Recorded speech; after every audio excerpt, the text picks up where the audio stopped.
ಕಲ್ಯಾಣ ಗುಣಸಿಂಧವೇ ನಮೋ ನಮೋ ಭಕ್ತ ಮುಕ್ತಿದಾಯಿನೇ ಶೇಷಸಾಯಿನೇ. ಬುದ್ಧಿರ್ಬಲಂ ಯಶೋಧೈರ್ಯಂ ನಿರ್ಭಯತ್ವಮರೋಗತ ಅಜಾಡ್ಯಂ ವಾಕುಡೋತ್ತಂ ಚ ಹನುಮಸ್ಮರಣಾತ್ ಭವೇತ್.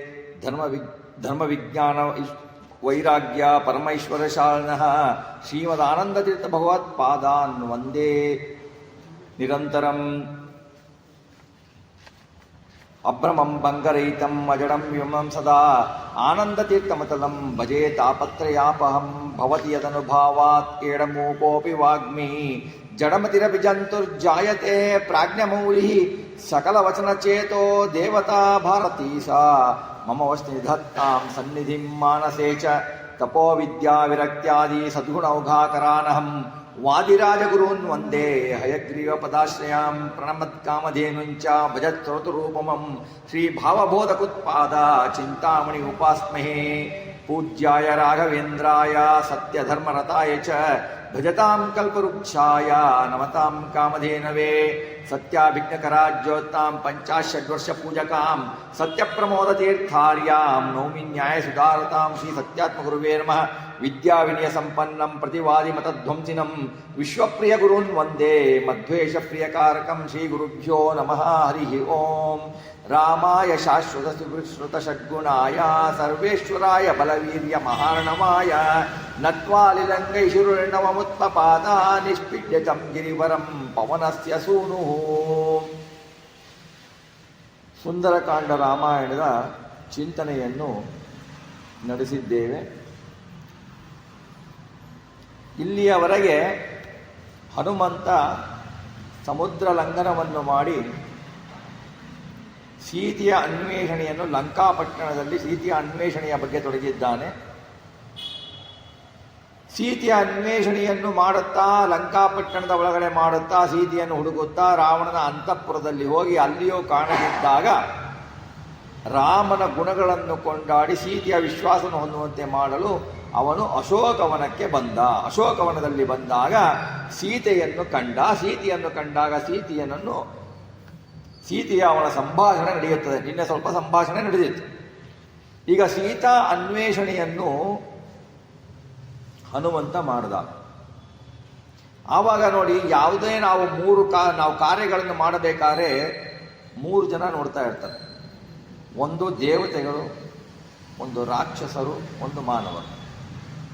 ಸೀತಾ ಅನ್ವೇಷಣೆಯನ್ನು ಹನುಮಂತ ದೇವರು ಮಾಡಿದರು ಅಂತಂದ್ರೆ, ಹನುಮಂತ ದೇವರಿಗೆ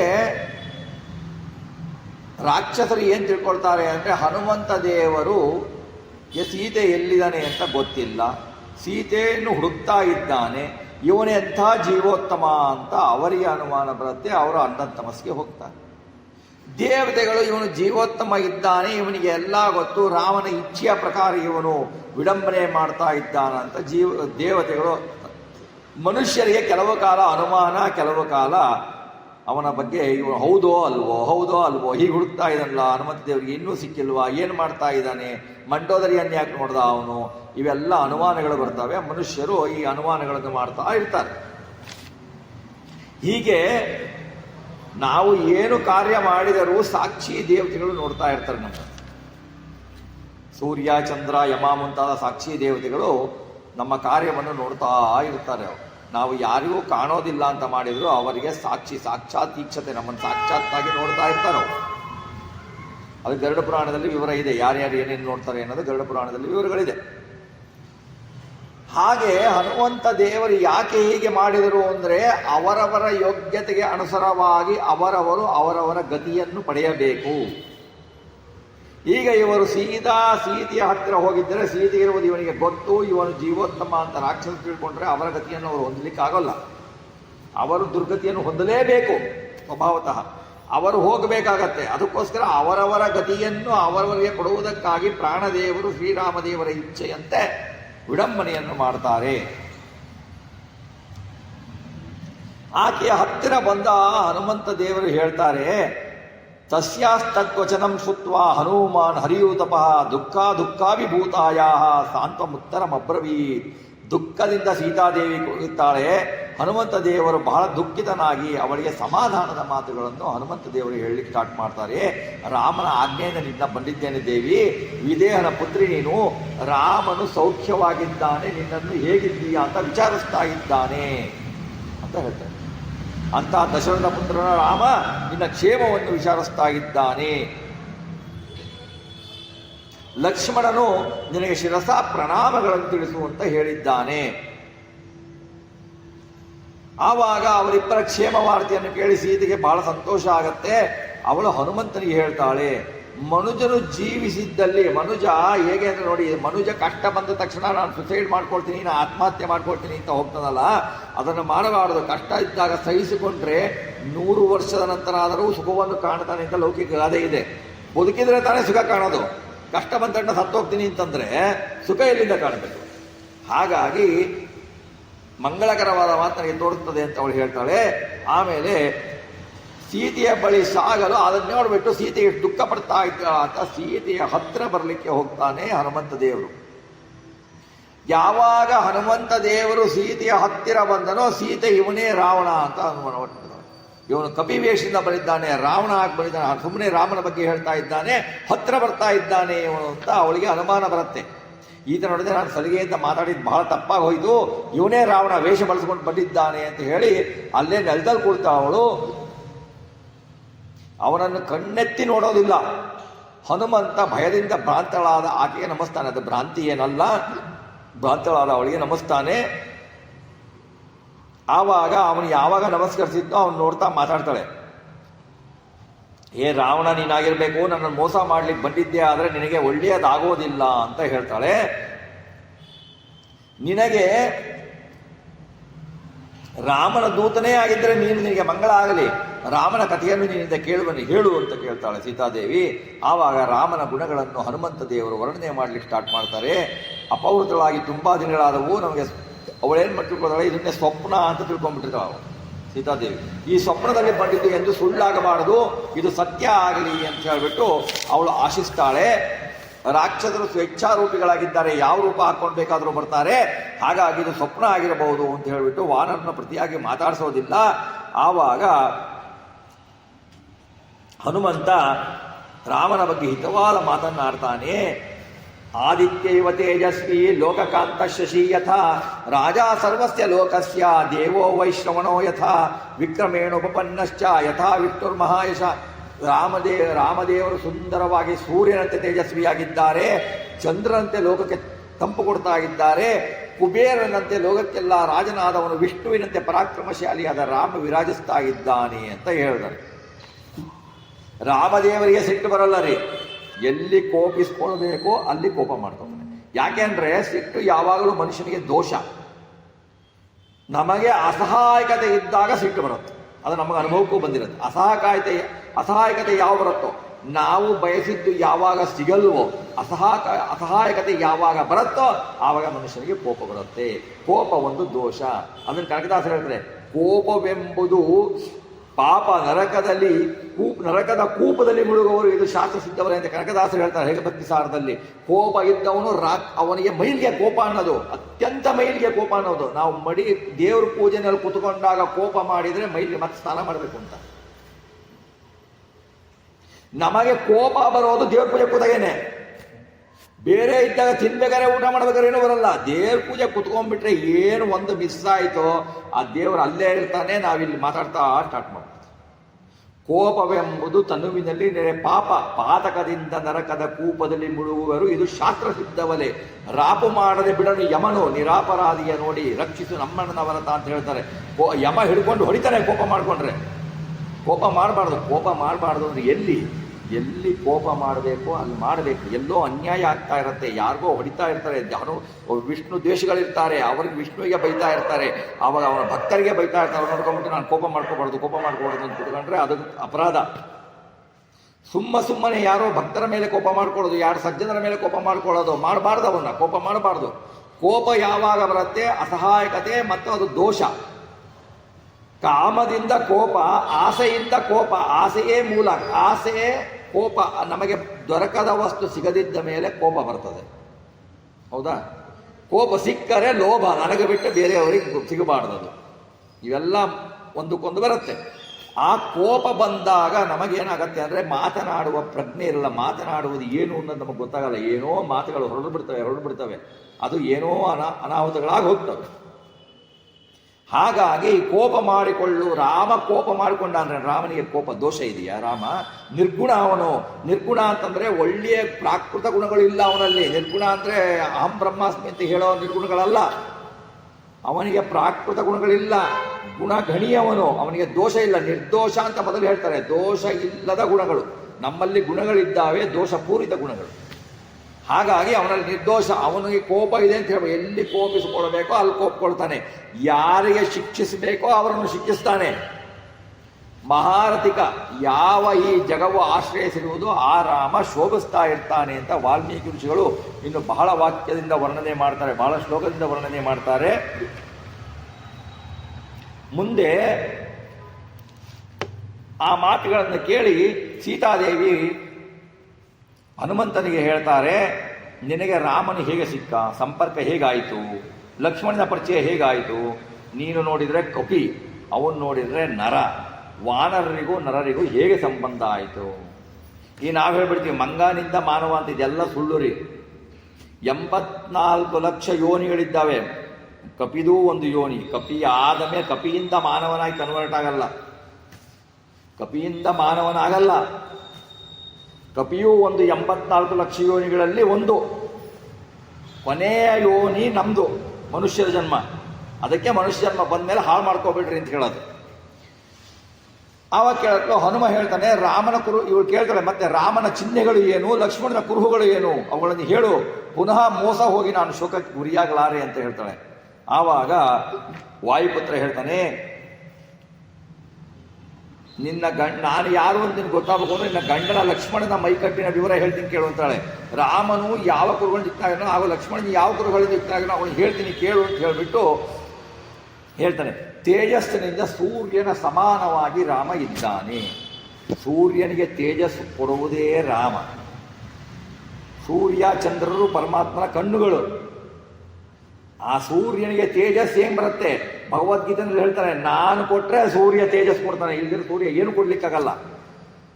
ಹಾಗಾಗಿ ಸೂರ್ಯನ ಕ್ಷಮೆ ಮಾಡುವುದರಲ್ಲಿ ಭೂದೇವಿಗೆ ಸಮಾನನಾದವನು, ಕ್ಷಮಾ ಸಮುದ್ರ ಅವನು.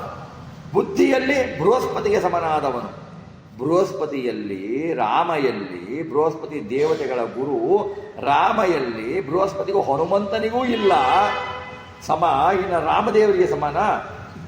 ಕೀರ್ತಿಯಲ್ಲಿ ಇಂದ್ರನಿಗೆ ಸಮನು. ಮೊದಲನೆಯ ಇಂದ್ರ ಇಂದ್ರ ಪದವಿ ಅದು. ಈಗಿನವನು ಇಂದ್ರ ಪುರಂದರ. ಮೊದಲು ಇಂದ್ರನ ಪದವಿಗೆ ಬಂದವನು ಪರಮಾತ್ಮನೇ. ಆಮೇಲೆ ಬೇರೆ ದೇವತೆಗಳು ಬಂದರು, ವಾಯುದೇವರು ಬಂದರು, ಬೇರೆಯವರು ಬಂದರು. ಈ ಪುರಂದರ ಅನ್ನೋನು ಮುಂದೆ ಇದೆಲ್ಲ ಆದಮೇಲೆ ಬಲಿ ಬರ್ತಾನೆ. ಆವಾಗ ಅವನು ಇಂದ್ರ ಆಗ್ತಾನೆ. ಹಾಗಾಗಿ ಇಂದ್ರನ ಐಶ್ವರ್ಯ ಅಂದರೆ ಇಂದ್ರನಿಗೆ ಏನು ಐಶ್ವರ್ಯ ಇದೆ? ನಶ್ವರ ಐಶ್ವರ್ಯ. ಸ್ವರ್ಗಲೋಕದ ಐಶ್ವರ್ಯ ನಶ್ವರ. ಯಾರಾದರೂ ರಾಕ್ಷಸರು ಬ್ರಹ್ಮದೇವರಿಂದ ಹೊರ ಪಡೆದ್ರೆ ಫಸ್ಟ್ ಅಟ್ಯಾಕ್ ಮಾಡೋದೇ ಇಂದ್ರನಿಗೆ. ಇಂದ್ರನ ತೆಕ್ಕೊಳ್ತಾರೆ. ಹಾಗಾಗಿ ಇವನ ಐಶ್ವರ್ಯಸ್ಯ ಸಮಗ್ರಸ್ಯ, ಯಾರಿಗೂ ಇರದಂತಹ ಐಶ್ವರ್ಯ ಅವನಿಗೆ. ಹಾಗಾಗಿ ಅವನು ಆ ಥರ ಇದ್ದಾನೆ ಅಂತ ಹೇಳ್ತಾರೆ. ಚಾತುರ್ವರ್ಣ್ಯದ ಸಂರಕ್ಷಣೆ ಆಗಿದೆ.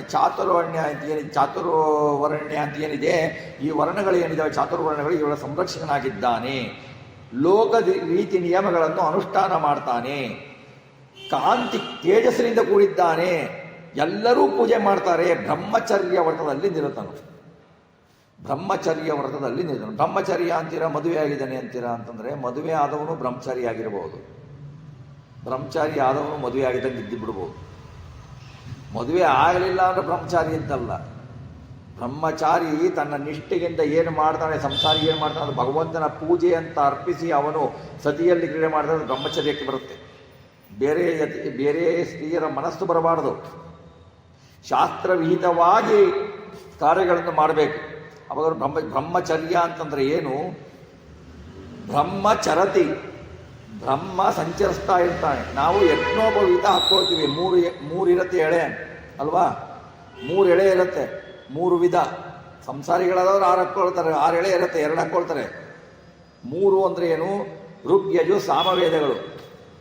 ಆ ಮೂರರಲ್ಲಿ ಚಲಿಸುವ ಭಗವಂತನನ್ನು ಕಂಡು ಅವನ ಅಧ್ಯಯನವನ್ನು ಮಾಡಿ 3 ವೇದಗಳಿಂದ ಅವನು ಅಲ್ಲಿ ಏನು ಸಂಚರಿಸ್ತಿರ್ತಾನೋ ಅವನ ಜ್ಞಾನವನ್ನು ಪಡೆಯುವುದಕ್ಕೋಸ್ಕರ ಉಪನಯನ ಮಾಡುವುದು. ಉಪನಯನ ಭಗವಂತನ ಹತ್ರ ಹೋಗಿ ಉಪನಯನ ಮಾಡೋದು. ಏನಾಗ್ಬಿಟ್ಟಿದೆ, ಮದುವೆ ಆಗಲಿಕ್ಕೆ ಒಂದು ಅಂತ ಹಾಕೊಂಡ್ಬಿಡ್ತಾರಷ್ಟೇ. ಮದುವೆ ಆದ್ಮೇಲೆ ತೆಗೆದುಹಾಕಿದ್ರು ಹಾಕಿದ್ರೆ. ಹಾಗೆ ಉಪನಯನ ಅಂದರೆ ಏನು? ಉಪವೀತ ಅಂತಿದೆಯಲ್ಲ, ಉಪವೀತ ಭಗವಂತನ ವೇದಗಳ ಮೂಲಕ ಭಗವಂತನ ತಿಳುವಳಿಕೆಯನ್ನು ತೆಗೆದುಕೊಂಡು ಬಿಡುವುದೇ ಬ್ರಹ್ಮಚರ್ಯ. ಅದಕ್ಕೆ ಸರಿಯಾಗಿ ಅರ್ಥವನ್ನು ನಾವು ತಿಳ್ಕೊಳ್ಬೇಕು. ಆಮೇಲೆ ಯಜುರ್ವೇದದಿಂದ ನಿರತನಾಗಿದ್ದಾನೆ. ವಿಶಾಲವಾದ ಹೆಗಲು, ನೀಳವಾದ ಬಾಹುಗಳು, 32 ಲಕ್ಷಣಗಳವನಿಗೆ. ರಾಮದೇವರಿಗೂ ಪರಮಾತ್ಮನಿಗೂ 32 ಲಕ್ಷಣಗಳು, ವಾಯುದೇವರಿಗೂ 32 ಲಕ್ಷಣಗಳಂತೀರ. ಇಬ್ಬರು ಈಕ್ವಲ್ ಆಗೋಯ್ತಲ್ಲ. ಅಂದರೆ ಪರಮಾತ್ಮನಿಗೆ ಇರುವ ಸ್ಪಷ್ಟತೆ, ಗುಣಗಳಲ್ಲಿರುವ ಅವನ 32 ಲಕ್ಷಣಗಳಲ್ಲಿ ಇರುವ ಸ್ಪಷ್ಟತೆ ಪ್ರಾಣದೇವರಿಗಿಲ್ಲ. ಅಷ್ಟು ವ್ಯತ್ಯಾಸ, ಸ್ಪಷ್ಟತೆಯಲ್ಲಿ ವ್ಯತ್ಯಾಸ. ರುದ್ರದೇವರಿಗೆ 28 ಗುಣಗಳು. ಆಮೇಲೆ ಅವನ ಧ್ವನಿ ಏನಿದೆ, ಗಂಭೀರ ಧ್ವನಿ, ನಗಾರಿಯ ಧ್ವನಿ. ನಾವಿಂಗ್ ಬರೆಸ್ತೀವಲ್ಲ ಕಿವಿ ಮುಸುಗಳು, ಹಂಗೆ ಅದಲ್ಲ. ನಗಾರಿಯ ಧ್ವನಿ, ಗಂಭೀರವಾದ ಧ್ವನಿಯ ಒಂದು. ಆಮೇಲೆ ಕಪ್ಪಾದ ಮೈಬಣ್ಣ ಉಳ್ಳವನು ರಾಮ. ಕಪ್ಪಾಗಿದ್ದಾನೆ, ಅವನು ಕಪ್ಪಿದ್ದಾನೆ. ತೋರಿಸ್ತಾರೆ ನೋಡಿ ನಿಮಗೆ ಎಲ್ಲ ಕಡೆಗೆ, ನೀರು ಬೆಳೆದು ಬಿಟ್ಟಿರ್ತಾರೆ ಪೂರ್ತಿ ಕಪ್ಪಾಗಿದೆ. ಅವನ ಕಪ್ಪು ಅಂದ್ರೆ ಆ ಕಪ್ಪನಿಂದ ಕಾಂತಿ ಹೊರಡತ್ತ ಅಂತ ಕಪ್ಪು.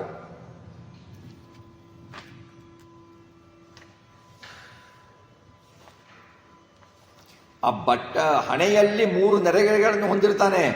ಈ ಸಿಕ್ಕ ಲಕ್ಷಣಗಳು ಹೆಂಗಿದಾವೆ, 3 ನೆರಿಗೆ ಇರಬೇಕು ಹಣೆಯಲ್ಲಿ, 35 ನೆರಿಗೆ ಇರಬಾರ್ದು, ಅದು ಅವಲಕ್ಷಣ. ಆಮೇಲೆ ತಲೆಯಲ್ಲಿ 3 ಸುಳಿಗಳು ಇರುತ್ತೆ ಅವನಿಗೆ. ಆಮೇಲೆ ಮಣಿಗಂಟು ಮಡಚಿದಾಗ 4 ರೇಖೆಗಳಿರುತ್ತೆ. 4 ಮೊಳ ಎತ್ತರವಾದ್ದು, 14 ಜೋಡಿ ಅವಯವಗಳು, 4 ಸಮನಾದ ಹಲ್ಲುಗಳನ್ನು ಹೊಂದಿರ್ತಾನೆ ಅವನು.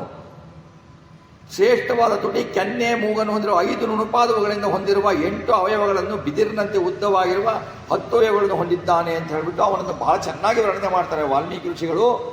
ರಾಮನು 3 ಪುರುಷಾರ್ಥಗಳನ್ನು ಸಕಲ ಕಾಲದಲ್ಲಿ ಹೊಂದಿದ್ದಾನೆ ಅಂತ ಹೇಳ್ತಾರೆ. ಸತ್ಯ ಧರ್ಮಗಳಲ್ಲಿ ನಿರತನಾಗಿದ್ದಾನೆ, ಕಾಂತಿಮಂತನಾಗಿದ್ದಾನೆ, ವಿತರಣೆಗಳಲ್ಲಿ ನಿರತನು, ದೇಶ ಕಾಲಗಳನ್ನು ಅರಿತವನು ಅಂತ ಹೇಳ್ತಾನೆ. ಅವನನ್ನೆಲ್ಲ ವರ್ಣನೆ ಮಾಡಿ ಆಮೇಲೆ ತಾವು ಬಹು ನರಶಾರ್ದೂಲವು ತ್ವದ್ದರ್ಶನ ಸಮುತ್ಸಕವು ವಿಚಿನ್ವಂತು ಮಹೀಂ ಕೃಸ್ತಾ ಮಸ್ತಾಭಿರಭಿಸಂಗತವು. ಈರುವರು ಪುರುಷ ಶ್ರೇಷ್ಠರನ್ನು ಕಾಣಲು ಕಾತರರಾಗಿದ್ದಾರೆ. ಅವರಿಗೂ ಸಮಗ್ರ ಭೂಮಿಯನ್ನು ಹುಡುಕುತ್ತಾ ನಮ್ಮನ್ನು ಭೆಟ್ಟಿಯಾಗಲು ಬಂದಿದ್ದಾರೆ. ನಿನ್ನನ್ನೇ ಹುಡುಕುತ್ತಾ ಭೂಮಿಯನ್ನೆಲ್ಲ ತಿರುಗುತ್ತಿದ್ದಾರೆ ರಾಮಲಕ್ಷ್ಮಣರು. ಅವರು ಬಂದಾಗ ಭ್ರಷ್ಟನಾದ ಕಪಿಗಳ ಒಡೆಯನನ್ನು ಕಾಣ್ತಾರೆ. ಋಷ್ಯಮುಖ ಪರ್ವತಕ್ಕೆ ಬರ್ತಾರೆ. ಸುಗ್ರೀವನನ್ನು ಕಾಣ್ತಾರೆ. ಸುಗ್ರೀವನ ಸ್ನೇಹವನ್ನು ಮಾಡ್ತಾರೆ. ಸುಗ್ರೀವನ ಅಣ್ಣನಾದ ವಾಲಿಯನ್ನು ಸಂಹರಿಸ್ತಾರೆ ರಾಮದೇವರು ಅಂತ ಹೇಳ್ತಾರೆ. ನೋಡಿ, ವಾಲಿ ಯಾರು? ಇಂದ್ರನ ಅಂಶದವು. ಸುಗ್ರೀವ ಸೂರ್ಯನ ಅಂಶದವು. ಸೂರ್ಯನಿಗಿಂತ ಇಂದ್ರ ಬಹಳ ಶ್ರೇಷ್ಠ, ತಾರತಮ್ಯದಲ್ಲಿ ದೊಡ್ಡವನು ಇಂದ್ರ. ಇಂದ್ರನನ್ನು ದೇವತೆ ಅಲ್ವಾ, ಅವನ್ಯಾಕೆ ಸಾಯಿಸಿದ ರಾಮ? ಇಂದ್ರದೇವರು ಈ ಅವತಾರದಲ್ಲಿ ದೇವರನ್ನು ಮುಖ್ಯ ಪ್ರಾಣನನ್ನು ಹಿಡಿಲಿಲ್ಲ. ಮುಖ್ಯ ಪ್ರಾಣನನ್ನು ಹಿಡಿದು ಸುಗ್ರೀವ ಗೆದ್ದ, ಮುಖ್ಯ ಪ್ರಾಣನನ್ನು ಬಿಟ್ಟು ವಾಲಿ ಸತ್ತ. ನಾನು ದೇವರ ಹತ್ರ ನೇರವಾಗಿ ಹೋಗ್ತೀನಿ ಅಂದ್ರೆ ದೇವರು ಎಲ್ಲರೇ ಪ್ರಾಣದೇವರ ಹತ್ರ ಹೋಗ್ಬಾ ಅಂತಾನೆ. ಪ್ರಾಣದೇವರ ಹತ್ರ ಹೋಗಿ ಹೋದ್ರೆ ರಾಮದೇವರಲ್ಲಿ ಭಕ್ತಿ ಇದೆಯಾ ಅಂತ ಕೇಳ್ತಾನೆ. ಇಬ್ರು ಒಬ್ರನ್ನೊಬ್ರು ಇಲ್ದಿದ್ರೆ ಇಬ್ರನ್ನೂ ನೀವು ಭಕ್ತಿ ಮಾಡ್ಬೇಕು. ಒಬ್ರನ್ನ ಭಕ್ತಿ ಮಾಡಿದ್ರೆ ಯಾರು ಸೇರಿಸಲ್ಲ. ಹಾಗಾಗಿ ವಾಲಿ ಏನಾದ, ಇಂದ್ರದೇವರು ವಾಲಿಯಾದಾಗ ವಾಲಿಯನ್ನು ಸಂಹರಿಸಿದ. ಯಾಕೆ ಅಂದರೆ ಮುಖ್ಯ ಪ್ರಾಣನನ್ನು ಅವನು ನಂಬಲಿಲ್ಲ. ಸುಗ್ರೀವ ಮುಖ್ಯ ಪ್ರಾಣದ ಸ್ನೇಹಿತ. ಹಾಗಾಗಿ ಮುಖ್ಯ ಪ್ರಾಣದೇವರು ಏನು ಹೇಳ್ತಾರೋ ಭಗವಂತ ಅದನ್ನು ಕೇಳ್ತಾನೆ. ಯಾಕೆಂದರೆ ಮುಖ್ಯ ಪ್ರಾಣದೇವರು ಭಗವಂತನ ಇಚ್ಛೆಯ ವಿರುದ್ಧ ಎಂದೂ ನಡೆದವರಲ್ಲ. ಇದೇ ಇಂದ್ರ ಇಲ್ಲಿ ಏನಾಗಿತ್ತು, ಮುಂದೆ ದ್ವಾಪರ ಯುಗದಲ್ಲಿ ಇದೇ ಇಂದ್ರ ಅರ್ಜುನ ಆಗ್ತಾನೆ, ಸೂರ್ಯ ಕರ್ಣ ಆಗ್ತಾನೆ. ಇಂದ್ರನಿಂದ ಕರ್ಣನನ್ನು ಕೊಲ್ಲಿಸ್ತಾನೆ. ಯಾಕೆಂದ್ರೆ ಇಲ್ಲಿ ಇವನಿಂದ ಕೊಲ್ಲಿಸ್ದ, ಅಲ್ಲಿ ಅವನಿಂದ ಕೊಲ್ಲಿಸ್ದ. ಅಲ್ಲಿ ಕರ್ಣ ದುರ್ಜನರ ಪಕ್ಷಕ್ಕೆ ಸೇರಿರ್ತಾನೆ. ನಾವು ಕೆಟ್ಟ ಕೆಲಸ ಮಾಡಲಿಲ್ಲ ಅಂದ್ರೆ ಕೆಟ್ಟವರ ಸಹವಾಸ ಮಾಡಿ ಕೆಟ್ಟವರ ಅನ್ನ ಉಂಡರೆ, ಕೆಟ್ಟವರನ್ನು ಮನೆಯಲ್ಲಿ ಆಶ್ರಯ ಕೊಟ್ಟರೆ ನಮಗೆ ಭಗವಂತ ಶಿಕ್ಷೆ ಕೊಡ್ತಾನೆ. ಸಜ್ಜನರ ಮನೆಯಲ್ಲಿ ಉಣ್ಣಬೇಕು. ಅದಕ್ಕೆ ಪುರಂದರದಾಸರು ಹೇಳ್ತಾರೆ, ಸಜ್ಜನರ ಮನೆಯಲ್ಲಿ ದುರ್ಜನರ ಮನೆಯಲ್ಲಿ ಹಾಲಸವಿಗಿಂತ ಸಜ್ಜನರ ಮನೆಯಲ್ಲಿ ನೀರಲೇಸೆಂದ ಅಂತಾರವರು. ಹಾಗೆ ಪುರಂದರದಾಸರು ಹೇಳ್ತಾರೆ, ಯಾಕಂದ್ರೆ ದುರ್ಜನರ ಒಡನಾಟ, ನಾವು ಒಬ್ಬ ಕೆಟ್ಟವನ ಸಂಘ ಮಾಡಿದವನನ್ನು ಸಂಘ ಮಾಡಿದ್ರೆ ನಮಗೆ ಪಾಪ ಬರುತ್ತೆ. ಅವರಿಗೆ ಆಶ್ರಯ ಕೊಟ್ಟರೆ, ಅವರಿಗೆ ಕುಡಿಲಿಕ್ಕೆ ತಿನ್ನಲಿಕ್ಕೆ ಕೊಟ್ಟರೆ ನಮಗೆ ಪಾಪ ಬರುತ್ತೆ. ಯಾಕೆಂದ್ರೆ ಅವನು ಮತ್ತೆ ಕುಡಿದು ತಿಂದು ಅವನು ಮತ್ತೆ ಕೆಟ್ಟ ಕೆಲಸ ಮಾಡ್ತಾನೆ. ಅದನ್ನು ಯೋಚನೆ ಮಾಡ್ಬೇಕು ನಾವು. ಯಾರು ಪರಮಾತ್ಮನ ದ್ವೇಷಿಗಳಾಗಿರ್ತಾನೆ ಅವನೇನೋ ಅವ್ನ ಪಾಡಿಗೆ ಅವ್ನು ಮಾಡ್ಕೊಳ್ತಾನೆ. ನನಗೆ ನಾನು ಕೊಟ್ಬಿಡ್ತೀನಿ, ನನ್ನ ಪಾಡಿಗೆ ನಾನು ಇರ್ತೀನಿ, ಅವನ ಜೊತೆ ಮಾತಾಡಿದ್ರೆ ಏನಾಯ್ತು, ಅವ್ನು ನನ್ನ ಫ್ರೆಂಡು ಅಂತಂದ್ರೆ ನೀನು ಅವ್ನ ಗೆಳೆಯ ಆದಲ್ಲ, ಅದೇ ತಪ್ಪು. ಹಾಗೆ ಭಗವಂತನ ದ್ವೇಷಿಗಳ ಸಂಘ ಮಾಡಿದರೆ, ದ್ವೇಷಗಳ ಸಂಘ ಮಾಡುವವರ ಸಂಘ ಮಾಡಿದ್ರು ಕೂಡ ಬಂತೆ. ಆದರೆ ಭಗವಂತನ ದಾಸರ ಮನೆಯ ದಾಸನಾದರೂ ಭಗವಂತ ಉದ್ಧಾರ ಮಾಡ್ತಾನೆ. ಹಾಗೆ ಭಗವಂತನಿದ್ದಾನೆ, ಅವರೆಲ್ಲರೂ ಬರ್ತಾರೆ. ಆಮೇಲೆ ವಾಲಿಯನ್ನು ಸಂಹರಿಸ್ತಾನೆ. ವಾಲಿಯನ್ನು ಸಂಹರಿಸಿಬಿಟ್ಟು ನನ್ನ ಬೆನ್ನೇರಿ ಸುಗ್ರೀವ ಸ್ಥಳಕ್ಕೆ ಬರ್ತಾನೆ. ವಾಲಿಯನ್ನು ಸಂಹರಿಸ್ಬಿಟ್ಟು ಅವನೇನ್ ಮಾಡ್ತಾನೆ ಅಂದ್ರೆ, ನಿನ್ನ ಆಭರಣಗಳು ಸಿಗ್ತಾವೆ, ರಾಮನಿಗೆ ಕೊಡ್ತಾರೆ. ಹೇಳಿದ್ದೆ, ಸೀತೆ ಹೋಗಬೇಕಾದ್ರೆ, ರಾವಣ ಎತ್ಕೊಂಡು ಹೋಗ್ಬೇಕಾದ್ರೆ ಸೀತೆ ಏನು ಮಾಡ್ತಾಳೆ, ಸೀತೆಯ ಕೃತಿ ಅದು, ಸೀತೆ ಅಲ್ಲ. ಸೀತೆ ತನ್ನ ಆಕಾರದ ಒಂದು ಪ್ರತಿಮೆಯನ್ನು ಮಾಡ್ತಾಳೆ. ಇಂದ್ರದೇವರ ಹತ್ರೊಳಗೆ ಹೋಗಿ ಚಲನೆ ಕೊಟ್ಟಿರ್ತಾನೆ.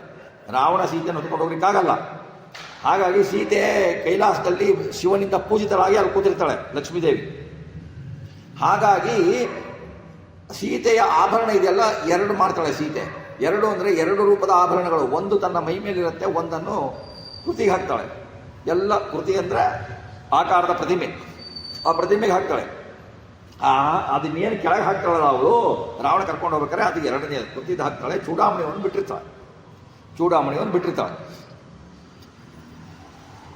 ಆಮೇಲೆ ರಾಮ ಸುಗ್ರೀವ ಎದುರು ಕರಾರನ್ನು ಮಾಡ್ಕೋತಾರಲ್ಲ, ವಾಲಿಯನ್ನು ನಾನು ಸಂಹಾರ ಮಾಡ್ತೀನಿ, ನೀನು ಸೀತೆಯನ್ನು ಹುಡುಕೊಡು ಅಂತ ಹೇಳಿ ಅಂತ ಮಾಡ್ತಾರೆ.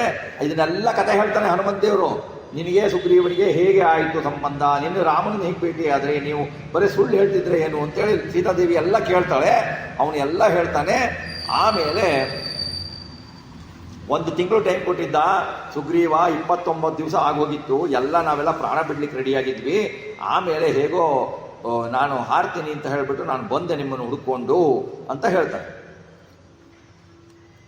ನಾನು ರಾತ್ರಿಯಲ್ಲಿ ರಕ್ಕಸರಲ್ಲಿ ಲಂಕೆಯನ್ನು ಪ್ರವೇಶಿಸಿದ್ದೆ, ರಾವಣನನ್ನು ಕಂಡೆ, ದುಃಖದಿಂದ ನೀನಿದ್ದದನ್ನು ನಾನು ನೋಡ್ತಾ ಇದ್ದೀನಿ. ನಿನ್ನ ಸಲುವಾಗಿ ನಾನು ಬಂದಿದ್ದೇನೆ, ನನ್ನನ್ನು ಸುಗ್ರೀವನ ಮಂತ್ರಿ ಅಂತ ಕರೀತಾರೆ ಅಂತ ಹೇಳ್ತಾನೆ. ಆವಾಗ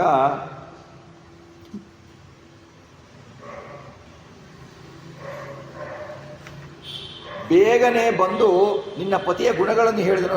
ಶೀಘ್ರದಲ್ಲಿಯೇ ರಾಮ ಬಂದ್ಬಿಟ್ಟು ನಿನ್ನಿಂದ ಕರ್ಕೊಂಡು ಹೋಗ್ತಾನೆ ಅಂತ ಹೇಳಿದಾಗ ಅವಳು ನಂಬುತ್ತಾಳೆ, ರಾಮನ ದೂತ ಅಂತ ತಿಳಿತಾಳೆ.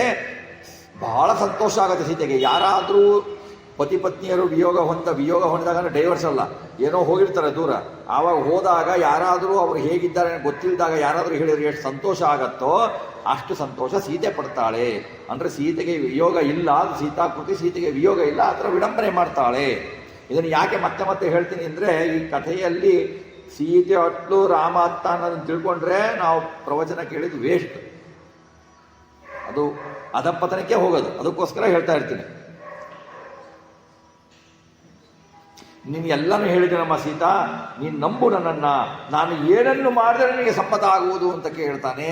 ಆವಾಗ ವಾಯುದೇವನ ಅವರೇ ಹೇಳ್ತಾರೆ ನೋಡಿ, ನಾನು ವಾಯುದೇವನ ಅವತಾರವಾಗಿ ಕಪಿಯಾಗಿ ಹುಟ್ಟಿದ್ದೇನೆ, ನಾನು ಬಲದಲ್ಲಿ ವಾಯುವಿಗೆ ಸಮಾನನಾಗಿರುವೇನೋ, ಕಪಿಯಾಗಿರುವೇನೋ. ಒಂದು ತಿಳ್ಕೊಳ್ಳಿ, ಯಾವುದೇ ಆಗಲಿ ನಮಗೇನು ಬರುತ್ತೆ ಇಲ್ಲಿ, ಸಿಕ್ಕ ಕಪಿಯನ್ನು ಮನೆ ಮುಂದೆ ಕಪಿ ಬಂದರೆ ಹನುಮಂತ ಅಂತ ನಮಸ್ಕಾರ ಮಾಡ್ತೀವಿ, ಸರ್ವಥಾ ಮಾಡಬಾರ್ದು. ಹನುಮಂತ ವಾಯುದೇವರು ಕಪಿಯ ರೂಪದಲ್ಲಿ ಬಂದರು. ಎಲ್ಲ ಕಪಿಗಳು ವಾಯುದೇವರಲ್ಲ, ವಾಯುದೇವರು ಕಪಿಯಾಗಿ ಬಂದರು. ಸಿಕ್ಕ ಕಪಿಯಲ್ಲ, ಕಪಿಯಲ್ಲ. ಈಗ ರೋಡ್ನಲ್ಲಿ ಎಲ್ಲ ಕಳಸಿನಲ್ಲಿ ಹಂದಿ ಓಡಾಡ್ತಾ ಇರತ್ತೆ. ಪರಮಾತ್ಮ ವಿಷ್ಣು ವರಾಹ ರೂಪನಾಗಿ ಬಂದು ಭೂಮಿ ಹೇಳ್ಕೋತ ಎಲ್ಲ ಹಂದಿನೂ ವಿಷ್ಣುನೇನಾ? ಅಲ್ಲ, ವಿಷ್ಣು ಹಂದಿ ರೂಪದಿಂದ ಬಂದ, ಆದರೆ ಎಲ್ಲ ಹಂದಿಗಳು ವಿಷ್ಣು ಅಲ್ಲ. ಈ ಡಿಫರೆನ್ಸ್ ತಿಳಿದಿರಬೇಕು. ಇಲ್ಲ ಅಂದರೆ ಎಲ್ಲ ಹಂದಿನೂ ವಿಷ್ಣು ಅಂತಂದರೆ ಅದು ನಾವು ನರಕಕ್ಕೆ ಹೋಗ್ತೀವಿ. ಹಾಗೆ ತಿಳ್ಕೊಳ್ಬಾರ್ದು ಅದನ್ನು. ಮತ್ತೆ ಹೇಳ್ತಾನೆ, ಮಹಾತ್ಮನಿಗೆ ರಾಮನಾಮ ಅಂಕಿತವಾದ ಈ ಉಂಗುರ ಕೊಡ್ತೀನಿ ನೋಡು, ರಾಮನಾಮನ ಅಂಕಿತ ಆಗಿದೆ ಈ ಉಂಗುರ ನೋಡು, ನಿನಗೆ ಮಂಗಳವಾಗಲಿ, ನಿನ್ನ ದುಃಖಕ್ಕೆ ಕ್ಷೀಣಿಸುವ ಕಾಲ ಬಂದಿದೆ ಅಂತ ಹೇಳತ್ಲು ಉಂಗುರವನ್ನು ಬಳಸಿ ಪತಿಯೇ ಪ್ರಾಪ್ತನಾದ ಸಂತುಷ್ಟರಾಗ್ತಾಳೆ. ಉಂಗುರ ಯಾಕೆ ಕೊಡ್ತಾನೆ ಅಂದರೆ, ಉಂಗುರವನ್ನು ಹಾಕ್ಕೊಂಡ್ರೆ ಅವಳಿಗೆ ಆಶ್ರಯವನ್ನು ಕೊಟ್ಟವನು ಅವನು, ಅದಕ್ಕಿಂತ ಆಶ್ರಿತಳಾದವಳು ಇವಳು, ಆಶ್ರಯನಾದವನು ಅವನು ಆಶ್ರಯ ಕೊಟ್ಟಿದ್ದಾನೆ. ಹಾಗಾಗಿ ಉಂಗುರವನ್ನು ಕೊಡ್ತಾನೆ. ಉಂಗುರವನ್ನು ಕೊಟ್ಟಾಗ ಅವಳ ಮುಖ ಚಂದ್ರಂತೆ ಶೋಭಿಸತ್ತೆ, ದುಃಖ ಎಲ್ಲ ಹೋಗತ್ತೆ. ಆಮೇಲೆ ಹನುಮಂತನನ್ನು ಹೊಗಳ್ತಾಳೆ, ನೀನು ಸಾಮಾನ್ಯ ಕಪಿಯಲ್ಲ, ನಿನಗೆ ಯಾವ ಆಯಾಸವೂ ಇಲ್ಲ, ರಾವಣನಿಂದನೂ ಭಯವಿಲ್ಲ. ಅಂದಿನಿಂದ ರಾಮ ಯಾರನ್ನಾದ್ರೂ ಕಳಿಸ್ಬೇಕು ಅಂತಂದ್ರೆ ಸೀತೆಯನ್ನು ಹುಡ್ಕೊಂಡು ಕಳಿಸ್ಬೇಕು ಅಂದ್ರೆ ಯೋಗ್ಯನಾದವನ್ನೇ ಕಳಿಸ್ತಾಂತಾನೆ ರಾಮ.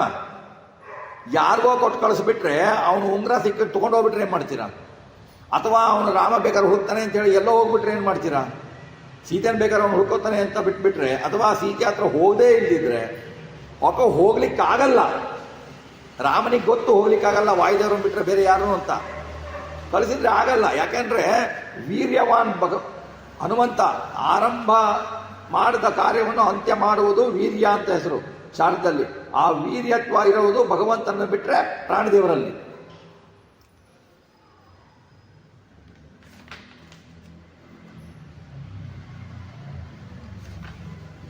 ಮುಂದೆ ಹೇಳ್ತಾವಳು,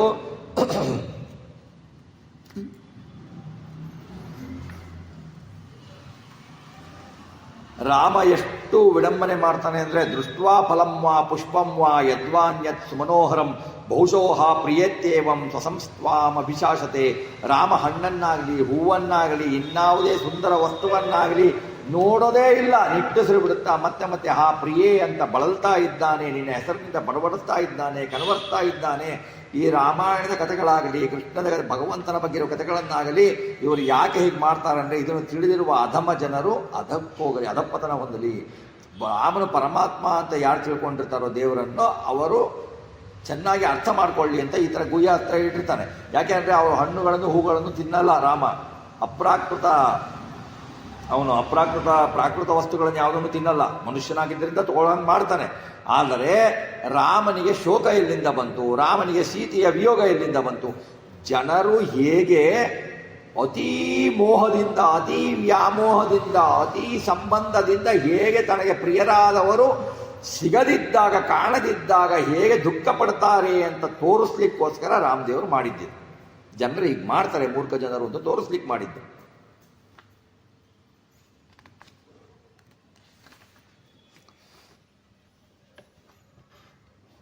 ಹನುಮಂತನಿಗೆ ಹೇಳ್ತಾಳೆ, ರಾಮನು ಬೇರೆಡೆ ಮನ ಮಾಡಿಲ್ಲ, ನನಗಾಗಿ ದುಃಖ ಬರ್ತಾನೆ ಯಾವ ಮಗ ಹೇಗ ಅದು ವಿಷದಿಂದ ಕೂಡಿದ ಅಮೃತದಂತಿದೆ ಅಂತ ಸೀತೆ ಹೇಳ್ತಾಳೆ. ನನ್ನನ್ನು ಮತ್ತು ರಾಮ ವಿಧಿಯನ್ನು ಯಾರೂ ಮೀರಲಾರರು, ದುಃಖದಿಂದ ಬಳದಿದ್ದೇವೆ ನಾವಿಬ್ರು ಅಂತ ಸೀತೆ ಹೇಳ್ತಾಳೆ. ಆಮೇಲೆ ಈ ಸಂವತ್ಸರ ಪೂರ್ಣವಾಗುವವರೆಗೆ ಮಾತ್ರ ನನ್ನ ಜೀವಿತ ಅವಧಿ, ಲಘು ಬಗೆಗಿಂತ ರಾಮನಿಗೆ ಹೇಳಲಿಕ್ಕೆ ಹೋಗು ಅಂತ ಹೇಳ್ತಾಳೆ. ಆಮೇಲೆ ನನ್ನನ್ನು ವಾಪಸ್ ಕೊಡಲಿಕ್ಕೆ ರಾವಣನಿಗೆ ಅಪೇಕ್ಷೆ ಇಲ್ಲ, ರಾವಣನ ಯುದ್ಧದಲ್ಲಿ ಮೃತ್ಯು ಹುಡುಕ್ತಾ ಇದೆ. ವಿಭೀಷಣನ ಹಿರಿಯ ಮಗಳಾದ ಅನಲ ಎಂಬುವಳಿದ್ದಾಳೆ, ತಾಯಿ ಸ್ವತಃ ಆಕೆಯೇ ಇದನ್ನು ಹೇಳಿದ್ದಾಳೆ ಅಂತ ಹೇಳ್ತಾರೆ.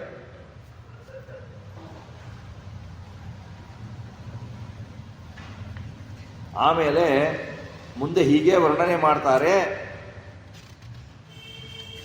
ಆಮೇಲೆ ರಾಮದೇವರು ಎಲ್ಲ ರಾಕ್ಷಸರನ್ನು ಕೊಲ್ತಾರೆ, ಇವ್ರನ್ನೆಲ್ಲ ಕೊಲ್ತಾರೆ ಅಂತ ಸೀತಾಮಾತೆ ಹೇಳ್ತಾಳೆ.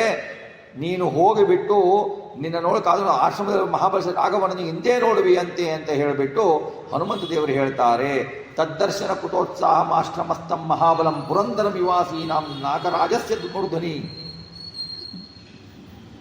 ಲಕ್ಷ್ಮಣ ಸಹಿತವಾದ ರಾಘವನನ್ನು ಎಂದೇ ತೋರಿಸ್ತೇನೆ ನಿನಗೆ ಅಂತ ಹನುಮಂತ ದೇವರು ಹೇಳ್ತಾರೆ. ಅವಳಿಗೆ ಬಹಳ ಸಂತೋಷ ಆಗತ್ತೆ.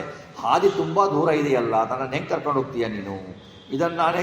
ನೀನು ಕಪಿ ಇದ್ದೀಯಾ, ಕಪಿತನ ಎಂದು ಭಾವಿಸ್ತೇನೆ ನಿನಗೆ, ಸುಳ್ಳೇ ಹೇಳ್ತಿದ್ದೀಯಾ, ಹೇಗೆ ಕರ್ಕೊಂಡು ಹೋಗ್ಲಿಕ್ಕೆ ಸಾಧ್ಯ ನೀನು ನನಗೆ ಅಂತ ಕೇಳ್ತಾಳೆ. ಸಣ್ಣ ದೇಹ ನಿಂದು, ಸಣ್ಣ ದೇಹ ಇದೆ, ಇಷ್ಟು ಬೆಕ್ಕಿನ ದೇಹ ಥರ ಮಾಡ್ಕೊಂಡಿದೀಯಾ, ರಾಮನ ಬಳಿ ನನ್ನನ್ನು ಹೇಗೆ ಕರ್ಕೊಂಡು ಹೋಗ್ತೀಯಾ ನೀನು, ಈಗ ಕರ್ಕೊಂಡು ಹೋಗ್ತೀನಿ ಅಂತೀಯಲ್ಲ ಅಂತ ಹೇಳ್ತಾನೆ. ಆವಾಗ ಹನುಮಂತನಿಗೆ ಹೊಸ ಬಗೆಯ ಅನುಭವ ಆಗತ್ತೆ. ಅವನು ಹೇಳ್ತಾನೆ, ನನ್ನ ಇಚ್ಛೆಗೆ ಅನುಸಾರವಾಗಿ ನಾನು ನನ್ನ ರೂಪವನ್ನು ಮಾಡ್ತೇನೆ, ನೋಡು ನನ್ನ ರೂಪವನ್ನು ಅಂತ ಹೇಳಿಬಿಟ್ಟು ತನ್ನ ವೈಭವವನ್ನು ಪ್ರದರ್ಶಿಸ್ತಾನೆ ಮಾತೆಯ ಮುಂದೆ. ಅವನು ಬೆಳಿತಾನೆ ಬೆಳಿತಾನೆ ಬೆಳಿತಾನೆ ಪ್ರಜ್ವಲವಾದ ಬೆಂಕಿಯಂತೆ ಪ್ರಕಾಶಿಸ್ತಾರೆ. ಸೀತಾದೇವಿ ಎದುರಿನಲ್ಲಿ ನಿಲ್ತಾನೆ. ಒಂದು ದೊಡ್ಡ ಪರ್ವತ ಕೆಂಪು ಮುಖದಿಂದ ನಿಂತಂಗೆ ನಿಂತು ಬಿಡ್ತಾನೆ ಅವನು. ಆವಾಗ ಈ ಲಂಕೆಯನ್ನೇ ಕೊಂಡೊಯ್ಯುವ ಶಕ್ತಿ ನನಗಿದೆ, ಈ ಲಂಕೆಯನ್ನೇ ಎತ್ಕೊಂಡು ಹೋಗ್ಬಿಡ್ತೀನಿ ಅಂತ ಹೇಳ್ತಾನೆ ಅವನು. ನೀನು ರಾಘವನ್ನ ಭೇಟಿ ಆಗ್ತೀನಿ, ರಾಘವನ ದರ್ಶನ ಮಾಡ್ತೀನಿ, ಜೊತೆ ಬರ್ತೀನಿ, ಅನ್ನೋದನ್ನು ಕಂಡು ಬಿಡು ಅಂತ ಹೇಳಿದಾಗ ಸೀತಾಮಾತೆ ಅವನು ನೋಡ್ತಾಳೆ. ನಿನ್ನ ತೇಜಸ್ಸನ್ನು ನಾನು ಬಲ್ಲೆ, ಊಹಿಸಲು ಅದಕ್ಕೆ ಸಮುದ್ರ ತಡದಲ್ಲಿರೋ ಭೂಭಾಗಕ್ಕೆ ಬೇರೆಯವರು ಯಾರೂ ಬರ್ಲಿಕ್ಕೆ ಸಾಧ್ಯ ಇಲ್ಲ, ನಿನಗೆ ಈ ಆತ್ಮಬಲ ಇದೆ ಅನ್ನೋದು ನನಗೆ ಗೊತ್ತು ಅಂತ ಹೇಳ್ತಾಳೆ. ನಿನ್ನೊಡನೆ ನಾನು ಹೊರಡುವುದು ಸರಿಯಾದದ್ದಲ್ಲ, ನಿನಗೆ ಎಷ್ಟು ಬಲ ಇದೆ, ನೀನು ಕರ್ಕೊಂಡು ಹೋಗ್ತೀಯಾ, ನಿನ್ನ ವಾಯು ನೀನು ಹೋಗ್ತೀಯಲ್ಲ ಆ ವೇಗಕ್ಕೆ ನನಗೆ ಮೂರ್ಛೆ ಬಂದ್ಬಿಡ್ಬೋದು ಅಂತ. ನೀನು ಆ ವೇಗಕ್ಕೆ ಹೋದರೆ, ವಾಯುದೇವರ ವೇಗಕ್ಕೆ ಹೋದರೆ ಇವಳು ಮೂರ್ಛೆ ಹೋಗ್ಬಿಡ್ಬೋದು ಅಂತ ಹೇಳ್ತಾಳೆ. ನಿನ್ನಿಂದ ಅಕಸ್ಮಾತ್ ಆಗಿ ನೀನು ನಾನು ಬೆನ್ನ ಮೇಲೆ ಕೂರಿಸ್ಕೊಂಡು ಹೋಗ್ತಾ ಇದೀಯಾ, ನೀನು ಹೋಗ್ಬೇಕಾದ್ರೆ ಫಾಕ್ಟ್ನ ಕೆಳಗಡೆ ಸಮುದ್ರದಲ್ಲೇ ಬಿದ್ದುಬಿಡ್ಬೋದಲ್ಲ ಅಂತಾಳೆ. ಜಲಚರಗಳು ತಿಮಿಂಗಲಗಳಿಗೆ ಆಹಾರ ಹಾಕ್ಬಿಡ್ಬೋದಲ್ಲ ಅಂತಳ ಅವಳು ಹೇಳ್ತಾಳೆ. ಆಮೇಲೆ ಹೇಳ್ತಾಳೆ, ದುಷ್ಟರಾದ ರಾವಣನಿಂದ ಏನು ಮಾಡ್ತಾರೆ, ಅವಾಗ ರಾಕ್ಷಸರು ರಾವಣಿಗೆ ಹೇಳ್ಬಿಟ್ಟು ನೀನು ಅಪಹಾರ ಮಾಡ್ತಾ ಇದೆಯಲ್ಲ ಅಂತ ಹೇಳ್ಬಿಟ್ಟು ನಿನ್ನನ್ನು ಹೊಡೆದು ಹಾಕಿ ನನ್ನನ್ನು ಮತ್ತೆ ಕರ್ಕೊಂಡೋಗಿ ಬಂಧಿಸ್ತಾರೆ. ಈ ಎಲ್ಲ ಬೇಡ, ನಾನು ಬೀಳ್ಬಹುದು, ಅದಕ್ಕೋಸ್ಕರ ಈ ಥರ ನಾನು ನಿನ್ನ ಜೊತೆಗೆ ಬರಲ್ಲ ಅಂತ ಹೇಳ್ತಾಳೆ. ಆಮೇಲೆ ನಿನ್ನ ಪ್ರಯತ್ನ ವ್ಯರ್ಥವಾಗತ್ತೆ ಅಂತ ಹೇಳ್ತಾಳೆ. ಆಮೇಲೆ ಹೇಳ್ತಾಳೆ, ನಾನು ಪತಿವ್ರತೆ, ರಾಮನ ಭಕ್ತಿಯಾದ ರಾಮನಿಂದ ಬೇರೆಯಾದ ಯಾವ ಪುರುಷನ ದೇಹವನ್ನು ನಾನು ಸ್ಪರ್ಶಿಸಲ್ಲ. ನಿನ್ನ ಬೆನ್ನ ಮೇಲೆ ಕೂಡಬೇಕು ಅಂದ್ರೆ ನಿನ್ನ ದೇಹ ಸ್ಪರ್ಶ ಆಗಬೇಕು, ರಾಮನನ್ನು ಬಿಟ್ಟು ಬೇರೆಯವರ ದೇಹವನ್ನು ನಾನು ಸ್ಪರ್ಶಿಸುವುದಿಲ್ಲ ಅಂತ ಹೇಳ್ತಾರೆ. ಆಮೇಲೆ ರಾಮನೇ ಬರಲಿ, ಇಲ್ಲಿ ದಶಕಂಠನನ್ನು ಸಂಹರಿಸಿಬಿಟ್ಟು ನನ್ನ ಕರ್ಕೊಂಡು ಹೋಗಲಿ, ಅದು ರಾಮನ ಪರಾಕ್ರಮಕ್ಕೆ ತಕ್ಕದಾಗಿರತ್ತೆ, ನನ್ನ ಪತಿಯ ಪರಾಕ್ರಮಕ್ಕೂ ನೀನು ಬೇಗ ಬೇಗ ರಾಘವನ ಹತ್ರ ಹೋಗಿಬಿಟ್ಟು ಸೇನೆಯನ್ನು ತೆಗೆದುಕೊಂಡು ಬಾ ಅಂತ ಹೇಳ್ತಾರೆ. ಆವಾಗ ಹೇಳ್ತಾರೆ, ಸೀತಾಯಾನಿ ಚೈವಾಸಾನ್ ನಾಕೃತೆ ಸ್ಥಾನಿ ಸರ್ವತಃ ಭೂಷಣಾನಿ ಭೂತ್ವಾ ತಾನ್ಯೇವ ತಥೈವ ಚ ಅದ ಚೂಡಾಮಣಿಂ ದಿವ್ಯಂ ಧಾತುಂ ರಾಮಾಯ ಸಾಧೌ ಯದ್ಯಪತ್ಯೇನ ಪಶ್ಯಂತಿ ನಿಶಾಚಗಣತೆ ದ್ವಿಲೋಕಚಾರಣ ಸರ್ವೇ ಪಶ್ಯಂತು ಚೇವ ಚ ತೇಷಾಂ ವಿಡಂಬನಾಯ ಇವ ದೈತ್ಯಾನಂ ವಂಚನಾಯ ಚ ಪಶ್ಯತಾಂ ಕಲಿಮುಖ್ಯಾನಂ ವಿಡಂಬೋಯಂ ಕುತೋ ಭವೇತ್. ಸೀತೆಯು ರಾಮನಿಗೆ ಹಿಡಿದು ಚೂಡಾಮಣಿಯನ್ನು ಕೊಡ್ತಾಳೆ. ಚೂಡಾಮಣಿಯನ್ನು ರಾಮನ ಪಾದದಲ್ಲಿ ಹಾಕ್ತಾನೆ. ಅಂದರೆ ಅವಳು ಶಿರವಾಗಿ ರಾಮನಿಗೆ ನಮಸ್ಕಾರ್ತಾಳೆ. ರಾಮನ ಅಧೀನ ಅಂತ ತೋರಿಸುವುದರಲ್ಲಿ, ರಾಮ ಒಡೆಯ ಅಂತ ತೋರಿಸುವುದರಲ್ಲಿ ಚೂಡಾಮಣಿಯನ್ನು ಶಿರದಲ್ಲಿ ಇರುವ ಚೂಡಾಮಣಿಯನ್ನು ರಾಮನಿಗೆ ಕೊಡುವಂತ ಕೊಡ್ತಾಳೆ. ಕಾಕಾಸುರನ ವೃತ್ತಾಂತವನ್ನು ಹೇಳ್ತಾಳೆ. ರಾಮ ನೀನು ಸೀತೆ ಹೆಂಗೆ ಭೇಟಿಯಾಗ್ಬೋದು, ಅದು ಏನು ನಂಬ್ತಾನೆ ರಾಮ, ಹೆಂಗೆ ನಂಬ್ತಾನೆ, ನೀನು ಯಾರನ್ನ ಭೇಟಿಯಾಗಿ ಸೀತಾದೇವಿನ ಅಂದ್ಬಿಟ್ರೆ. ಆವಾಗ ಏನಾಗತ್ತೆ, ಒಂದ್ಸತಿ ರಾಮ ಆಮೇಲೆ ಸೀತೆ ಒಟ್ಟಿಗೆ ಇರಬೇಕಾದ್ರೆ ಒಂದು ಕಾಕಾಸುರ ಅನ್ನೋ ಒಂದು ರಾಕ್ಷಸ ಕಾಗೆ ವೇಷದಲ್ಲಿ ಬಂದುಬಿಟ್ಟು ಸೀತೆಯ ಎದೆಗೆ ಕೈ ಹಾಕ್ತಾನೆ. ಆವಾಗ ರಾಮದೇವರು ಏನು ಮಾಡ್ತಾರೆ, ಒಂದು ಹುಲ್ಲನ್ನು ತೆಗೆದುಕೊಂಡು ಬಿಟ್ಟು ಮಂತ್ರಿಸಿಬಿಟ್ಟು ಆ ಕಾಗೆಯ ಕಣ್ಣುಗಳನ್ನು, ಒಂದು ಕಣ್ಣನ್ನು ತೆಗಿತಾರೆ. ಅದಕ್ಕೆ ಕಾಗೆಗೆ ಈಗೂ ಒಂದು ಕಣ್ಣೇ ಇರೋದು, ಎರಡು ಕಣ್ಣು ಬರಲ್ಲ ಕಾಗೆಗೆ. ಎರಡು ಕಣ್ಣು ಬರಲ್ಲ, ಒಂದೇ ಕಣ್ಣಿರೋದು. ಯಾಕೆಂದ್ರೆ ರಾಮದೇವರು ಒಂದು ಕಣ್ಣನ್ನು, ಒಂದು ಹುಲ್ಲನ್ನು ಬಿಟ್ಟು ಕಾಗೆಯ ಕಣ್ಣನ್ನು ತೆಗೆದಿರ್ತಾನೆ, ಕಾಕಾಸುರನ ಕಣ್ಣನ್ನು. ಹಾಗೆ ಕಾಗೆಗೆ ಒಂದೇ ಕಣ್ಣಿರುತ್ತೆ. ಹಾಗೆ ಕಾಗೆಯ ಅದನ್ನ ಹೇಳು, ನೀನು ರಾಮನಿಗೆ ಹೇಳು, ರಾಮ ಹೋಗ್ತಾನೆ. ಯಾಕಂದ್ರೆ ಏಕಾಂತದಲ್ಲಿ ನಡೆದಿದ್ದು, ಸೀತೆ ಬಿಟ್ಟು ನನಗೆ ಬಿಟ್ಟು ಇನ್ಯಾರಿಗೂ ಗೊತ್ತಿಲ್ಲ, ಹಾಗಾಗಿ ನೀನು ಹೇಳು ಅಂತ ಹೇಳ್ತಾಳೆ.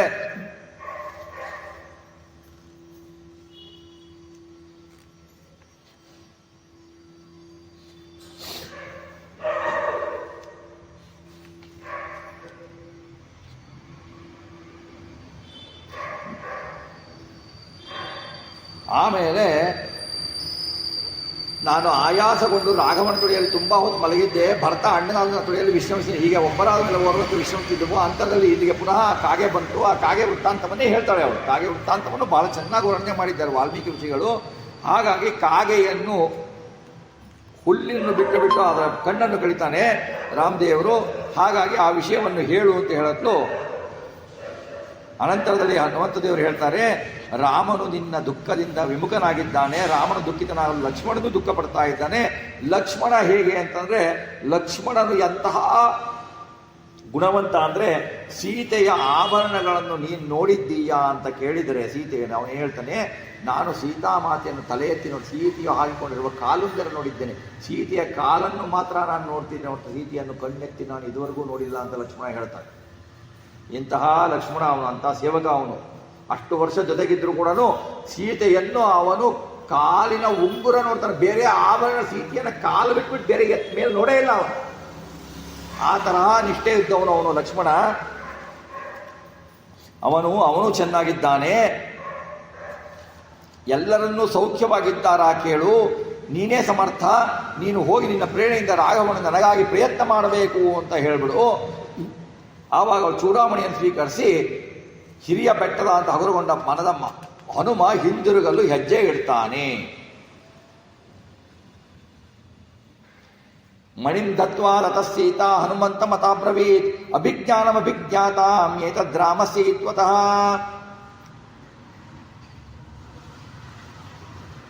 ರಾಮನು ಈ ಮಣಿ ನೋಡಿದ ತಕ್ಷಣ ತನ್ನ ತಾಯಿ ತನ್ನನ್ನು ಮತ್ತು ದಶರಥನನ್ನು ಸ್ಮರಿಸಿಕೊಳ್ತಾನೆ ಅಂತ ಹೇಳ್ತಾಳೆ. ಆಮೇಲೆ ಈ ಕೆಲಸ ನೀನೇ ಸಮರ್ಥ ಇದ್ದೀಯಾ, ನೀನು ಹೋಗು ಬೇಗ ಅಂತ ಅವರಿಗೆ ಹೇಳ್ತಾಳೆ. ರಾಮಲಕ್ಷ್ಮಣರಿಗೆ ಕ್ಷೇಮವನ್ನು ತಿಳಿಸು ಅಂತ ಹೇಳ್ತಾಳೆ. ಹನುಮಂತ ತಲೆಯಲ್ಲಿ ಕೈ ಜೋಡಿಸಿ ಮುಂದಿನ ಮಾತುಗಳನ್ನು ಆಡ್ತಾನೆ ಅವನು. ಅವನು ಹೇಳ್ತಾನೆ, ನಹಿ ಪಶ್ಯಾಮಿ ಮರ್ತೇಶು ನಾಮರಶ್ವೆ ಸುರೇಶು ವಾ ಎಸ್ತಸ್ಯ ಕ್ಷಿಪಿತೋ ಬಾಣ ಸ್ಥಾತು ಮುತ್ಸಹತೆ ಗ್ರತಃ. ರಾಮನು ಬಾಣ ಹೂಡಿದಾಗ ಎದುರಿಗಿನಲ್ಲಿ ಯಾರಿಗೆ ಆಗತ್ತೆ? ರಾಮ ಒಂದು ಬಾಣ ಹೂಡ್ದ ಅಂದರೆ ಆ ಬಾಣ ವೇಸ್ಟ್ ಆಗೋದಿಲ್ಲ. ಆ ಬಾಣ ಹೋಗಿ ಗುರಿಯನ್ನು ತಪ್ಪದನೇ ಹೊಡೆಯುತ್ತೆ.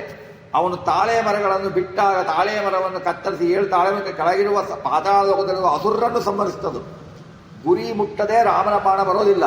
ಹಾಗೆ ರಾಮನ ಬಾಣ ಅಂತ ಏನು ತಿಳ್ಕೊಬೇಕು? ಹನುಮಂತ ದೇವರೇ ರಾಮನ ಬಾಣ ಅಂತ ಹೇಳಿದ್ರೆ ಹನುಮಂತ ದೇವರು ಗುರಿಯನ್ನು ಮುಟ್ಟದೆ ಬರೋಲ್ಲ.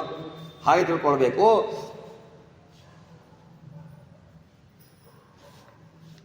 ಹನುಮಂತ ಹೊರಲಿಕ್ಕೆ ನಿಲ್ತಾನೆ. ಆವಾಗ ಸೀತೆ ಅವನು ಹೇಳ್ತಾಳೆ, ಯದಿವಾ ಮನ್ಯಸೆ ವೀರ ಮುಸೈಕಾಹ ಮರಿಂದಶು ಕಸ್ಮಿಂಚಿತ್ ಸಮೃದ್ಧೇ ದೇಶೆ ವಿಶ್ರಾಂತಶ್ವೋ ಗಮಿಷ್ಯತಿ. ಯಾರದು ಗುಟ್ಟಾದ ಸ್ಥಳದಲ್ಲಿ ವಿಶ್ರಮಿಸಿಕೊಂಡು ಒಂದು ದಿನ ಬಿಟ್ಟು ನಾಳೆ ಹೊರಡು. ಇಷ್ಟೆಲ್ಲ ಶ್ರಮ ಮಾಡ್ಕೊಂಡಿದ್ದೀಯಾ, ಯಾರಿಗೂ ಗೊತ್ತಾಗಬಾರ್ದು. ಆ ಸ್ಥಳದಲ್ಲಿ ನೀನು ಇದ್ಬಿಟ್ಟು ನಾಳೆ ಹೊರಡುವನಾಗು ಅಂತ ಹೇಳ್ತಾಳೆ.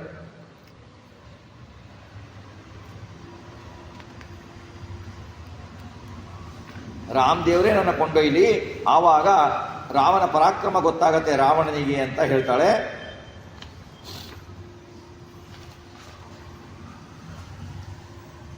ಹನುಮಂತ ದೇವರು ಹಿಂದಿರುಗಬೇಕಾದ್ರೆ ಅವನಿಗೆ ಕೆಲವು ಸಂದೇಶಗಳನ್ನು ನೀಡ್ತಾಳೆ ಸೀತಾದೇವಿ.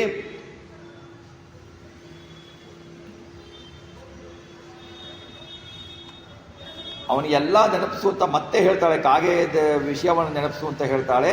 ಆಮೇಲೆ ಇಂದು ಹೇಳ್ಬಿಡು, 1 ತಿಂಗಳು ಸೀತೆ ಬರ್ತಾಳೆ, ಅಷ್ಟೊಳಗಡೆ ನೀನು ಹುಡುಕ್ಬೇಕು, 1 ತಿಂಗಳಾದರೆ ಸೀತೆ ದೇಹವನ್ನು ಬಿಡ್ತಾಳೆ ಅಂತ ಹೇಳು ಅಂತ ಹೇಳ್ತಾಳೆ.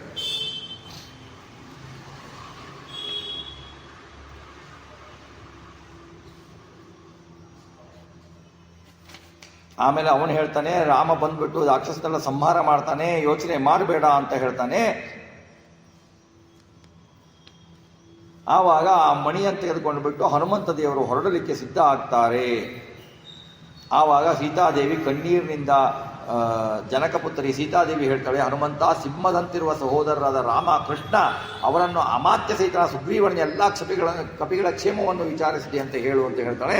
ಸ ರಾಜಪುತ್ರ ಪ್ರತಿವೇದಿತಾರ್ಥ ಕಪಿಕೃತಾರ್ಥ ಪರಿವೃಷ್ಟಚೇತಾ ಅಲ್ಪಾವಶೇಷಂ ಪ್ರಥಮೀಕ್ಷ ವಿಕಾರ್ಯಂ ದಿಶಂ ಯುದೀಚಿಂ ಮನಸಾ ಜಗಾಮ.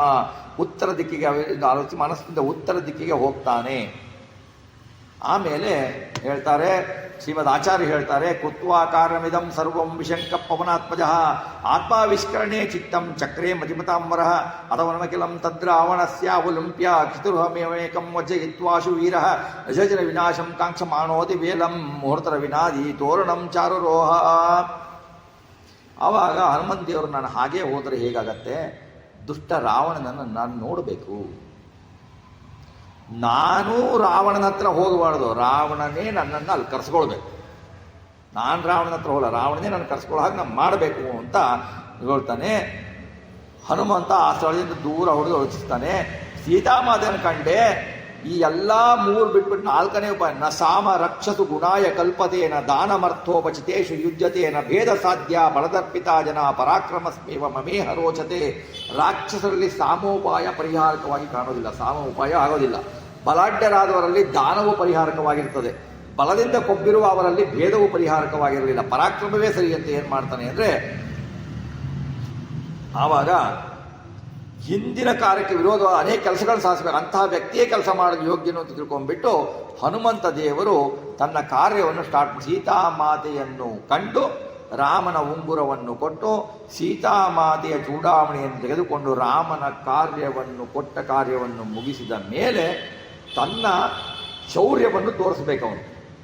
ತನ್ನ ಶೌರ್ಯ ಒಂದು ಕೇವಲ ಕಪಿ ಬಂದು ತಗೊಂಡು ಹೋಗ್ಬಿಡ್ತು, ನಾನು ನೋಡಿದರೆ ಸಾಯಿಸ್ಬಿಡ್ತಿದ್ದೆ ಅಂತ ರಾವಣನ ಸೈನಿಕರು ಹೇಳಬಾರ್ದಲ್ವ. ರಾವಣನ ಸೈನಿಕರು ಬಹಳ ಬಲಶಾಲಿ, ಬ್ರಹ್ಮವರದಿಂದ ರುದ್ರವರದಿಂದ ಇದ್ದವರು ಅವರೆಲ್ಲ.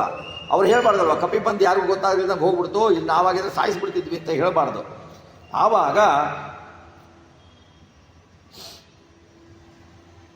ಆವಾಗ ಹನುಮಂತ ದೇವರು ಏನು ಮಾಡ್ತಾರೆ, ಅಲ್ಲಿರುವ ವನಗಳಿದವಲ್ಲ, ನನಗೆ ಹಸಿವೆ ಆಗಿದೆ, ನಾನು ಒಂದೆರಡು ಹಣ್ಣನ್ನು ತಿಂದು ಹೋಗ್ತೀನಿ ಅಂತಾರೆ. ಸೀತಾದೇವಿ ಯಾರಿಗೂ ಕಾಣದಂಗೆ ತಿಂದು ಹೋಗ್ಬಿಡು ನೀನು ಅಂತ ಹೇಳ್ತಾರೆ ಹನುಮಂತ. ಆಗಲಿ ಅಂತ ಹನುಮಂತ ದೇವರು, ಕಪಿಗಳು ಯಾವಾಗಲೂ ಕೆಳಗಿದ್ದು ತಿನ್ನಲ್ಲ, ಒರಿಜಿನಲ್ ಕಪಿಗಳು ಮರ ಹತ್ತೆ ತಿನ್ನೋದು, ಕೆಳಗಿದ್ದನ್ನು ತಿನ್ನೋಲ್ಲ. ಅದೇನು ಹೋಗ್ತಾರೆ ಹನುಮಂತ ದೇವರು, ಒಂದು ಮರಕ್ಕೆ ಹೋಗ್ತಾರೆ, ಒಂದು ಮರದಲ್ಲಿ ಎಲ್ಲ ಹಣ್ಣು ತಿಂತಾರೆ. ಖಾಲಿ ಆಯ್ತಾ, ಇನ್ನೊಂದು ಮರಕ್ಕೆ ಹೋಗ್ಬೇಕು, ಇನ್ನೊಂದು ಮರಕ್ಕೆ ಹೋಗಬೇಕು. ಈ ಮರನ ಕಾಲಿಂದ ಪ್ರೆಸ್ ಮಾಡ್ತಾನೆ, ಅವು ಕೆಳಗಡೆ ಇಳಿದು ಹೋಗಲ್ಲ, ಇಲ್ಲ ಆಯ್ತು ಒಂದು ಕೆಳಗಡೆ ಇಳಿದು ಮತ್ತೆ ಹೋಗಲ್ಲ, ಆ ಮರದಿಂದ ಆ ಮರಕ್ಕೆ ಜಂಪ್ ಮಾಡ್ತವೆ ಅವು. ಈ ಹನುಮಂತ ದೇವರು ಈ ಮರ ಜಂಪ್ ಮಾಡಬೇಕು ಅಂದ್ರೆ ಈ ಮರನ ಒತ್ತಬೇಕಲ್ವಾ, ಈ ಮರ ಒತ್ತಿದ್ರೆ ಆ ಮರ ಬೇರ್ ಸಮೇತ ಕೆಳಗಡೆ ಬೀಳುತ್ತೆ. ಇನ್ನೊಂದು ಮರಕ್ಕೆ ಹೋಗ್ತಾರೆ, ಅಲ್ಲಿ ತಿಂತಾರೆ. ಸೀತೆ ಕೂತಿರೋ ವೃಕ್ಷ ಬಿಟ್ಟು ಎಲ್ಲಾ ವನಗಳು ಎಲ್ಲಾ ವೃಕ್ಷಗಳನ್ನು ಹಾಳು ಮಾಡ್ತಾರೆ. ಆ ವೃಕ್ಷದ ಕೆಳಗೆ ರಾಕ್ಷಸರ ಬಗ್ಗೆ ಎಲ್ಲರೂ ಸಾಯ್ತಾರೆ, ಮರವಿದ್ದು ಎಲ್ಲರೂ ಸತ್ತು ಹೋಗ್ತಾರೆ. ಆಕಾರ ವಿಚಿತ್ರ ಆಕಾರವನ್ನು ತಗೊಳ್ತಾನೆ ಹನುಮಂತ ದೇವರು. ಆ ಥರ ತಗೊಂಡು ಅವನ್ನೆಲ್ಲ ಸಾಯ್ತಾರೆ. ರಾವಣ ಒಳ್ಳೆ ವನವನ್ನು ಕಟ್ಟಿರ್ತಾನೆ, ಅಶೋಕವನವನ್ನು ಕಟ್ಟಿರ್ತಾನೆ. ಅಶೋಕವನ ಯಾಕೆಂದ್ರೆ ಅವನು ವಾಕಿಂಗ್ ಬರ್ತಾ ಇರ್ತಾನೆ ಆವಾಗ. ರಾಮಾಯಣದಲ್ಲಿ 2 ವನಗಳಿದ್ದಾವೆ, ಒಂದು ಅಶೋಕವನ ರಾವಣ ಕಟ್ಟಿದ್ದು, ಒಂದು ಮಧುವನ ಸುಗ್ರೀವ ಕಟ್ಟಿದ್ದು. ಎರಡನ್ನೂ ಹನುಮಂತ ನಾಶ ಮಾಡ್ತಾನೆ. ಡಿಫ್ರೆನ್ಸ್ ಇದೆ, ಎರಡನ್ನೂ ಹನುಮಂತ ನಾಶ ಮಾಡ್ತಾನೆ. ಏನಂದ್ರೆ ಅವಾಗ ಆಚಾರ್ಯ ಹೇಳ್ತಾರೆ, ಅತಾಶ್ರುನೋದ್ದಶಾನನ ಕಪೀಂದ್ರ ಚೇಷ್ಟಿತಂ ಪರಂ ದಿದೇಶ ಕಿಂಕರಾನ್ ಬಹೂನ್ ಕಪಿರ್ ನಿಗೃಹ್ಯತಾಮಿತಿ ಸಮಸ್ತಶೋ ವಿಮೃತ್ಯವೋ ವರಾದ್ಧರಸ್ಯ ಕಿಂಕರ ಸಮಾಸದನ್ ಮಹಾಬಲಂ ಸುರಾಂತರಾತ್ಮನಂ ಗಜಂ ಅಶೀತಿಕೋಟಿಯೂತಪಂ ಪುರಸ್ಸರಾಷ್ಟಕಾಯುತಂ ಅನೇಕ ಹೇತಿ ಸಂಕುಲಂ ಕಪೀಂದ್ರಮಾವೃನೋದ್ಬಲಂ ಸಮಾವೃತಸ್ತತಾಯುಧಸ್ತತಾಡಿತಶ್ಚ ತೈರ್ಭಶಂಚಕಾರತಾನ್ ಸಮಸ್ತ ಶಸ್ತಲ ಪ್ರಹಾರ ಚೂರ್ಣಿತಾನ್. ಅಲ್ಲಿರುವ ಪಕ್ಷಿಗಳು, ಮರದಲ್ಲಿರುವ ಪಕ್ಷಿಗಳಿಂದ ಮರಗಳ ಬೀಳಗಳು ವಿಚಿತ್ರವಾಗಿ ಕೂಗ್ತವೆ. ಎಲ್ಲ ಲಂಕಾವಾಸಿಗಳು ಭಯ ಭಕ್ತರಾಗ್ಬಿಡ್ತಾರೆ. ಇದೇನು ಈಗ ವನದಲ್ಲಿ ಚೀತ್ಕಾರ ಬರ್ತಾ ಇದೆಯಲ್ಲ, ಏನಾಯಿತು ಅಂತ ವಿಕಾರವಾದ ರಾಕ್ಷಸರಿಗೆ ಹೇಳ್ತಾರೆ. ವನ ಎಲ್ಲ ಹಾಳಾಗಿರುತ್ತೆ. ಇವನ ಕಪಿಯನ್ನು ನೋಡ್ತಾರೆ, ಹನುಮಂತನನ್ನು ನೋಡಿ ಹೆದರ್ತಾರೆ ಅವರು. ಇವನನ್ನು ಕಂಡು ಅವರಿಗೆ ಭಯಾನಕ ಆಗತ್ತೆ. ಇವನು ಇನ್ನೂ ಭಯಂಕರ ರೂಪವನ್ನು ತೋರಿಸ್ತಾನೆ ರಾಕ್ಷಸಿಯರಿಗೆ. ತೋರ್ಸತ್ಲು ಅವರೇನು ಮಾಡ್ತಾರೆ, ಜನಕಪುತ್ರಿಯನ್ನು ಕೇಳ್ತಾರೆ, ಇವನು ಯಾರು, ಎಲ್ಲಿಂದ ಬಂದ, ಏನು ಉದ್ದೇಶ ಇವಂದು, ಹೇಳು ನಮಗೆ ಅಂತಂತಾರೆ. ಆವಾಗ ಅವಳು ಹೇಳ್ತಾಳೆ, ಸುಂದರಳಾದ ಸೀತೆ ಹೇಳ್ತಾಳೆ, ಅವನು ಏನು ಮಾಡ್ತಿದ್ದಾನೆ ನೀವೇ ತಿಳಿದಿರಿ. ಹಾವಿನ ಹೆಜ್ಜೆಯನ್ನು ಗುರುತಿನ ಅರಿವಾಗದ ಹಾವಿಗೆ ಹಾವಿನ ಹೆಜ್ಜೆ ಸಿಗಲ್ಲ, ಹಾಗಾಗಿ ನನಗೇನು ಗೊತ್ತಿಲ್ಲ ಅಂದ್ಬಿಡ್ತಾಳೆ ಸೀತಾದೇವಿ. ನಾನೂ ಸಹ ಈತನಿಗೆ ಹೆದರ್ಬಿಟ್ಟಿದ್ದೇನೆ, ನನಗೂ ಹೆದರಿಕೆ ಆಗ್ಬಿಟ್ಟಿದೆ, ಏನು ಮಾಡಬೇಕು, ಇಲ್ಲಿಗೆ ಬಂದಿರುವ ಈತ ಸ್ವೇಚ್ಛಾನುಸಾರ ರೂಪವನ್ನು ಧರಿಸುವ ರಕ್ಕಸ ಎಂದೇ ಭಾವಿಸಿರುವೆ ಅಂತ ಹೇಳ್ತಾಳೆ. ನೋಡಿ, ಇಲ್ಲಿ ಸೀತಾದೇವಿ ಸತ್ಯ ಹೇಳಲ್ಲ, ಸತ್ಯ ಹೇಳಬೇಕು ಅಂತೀರ.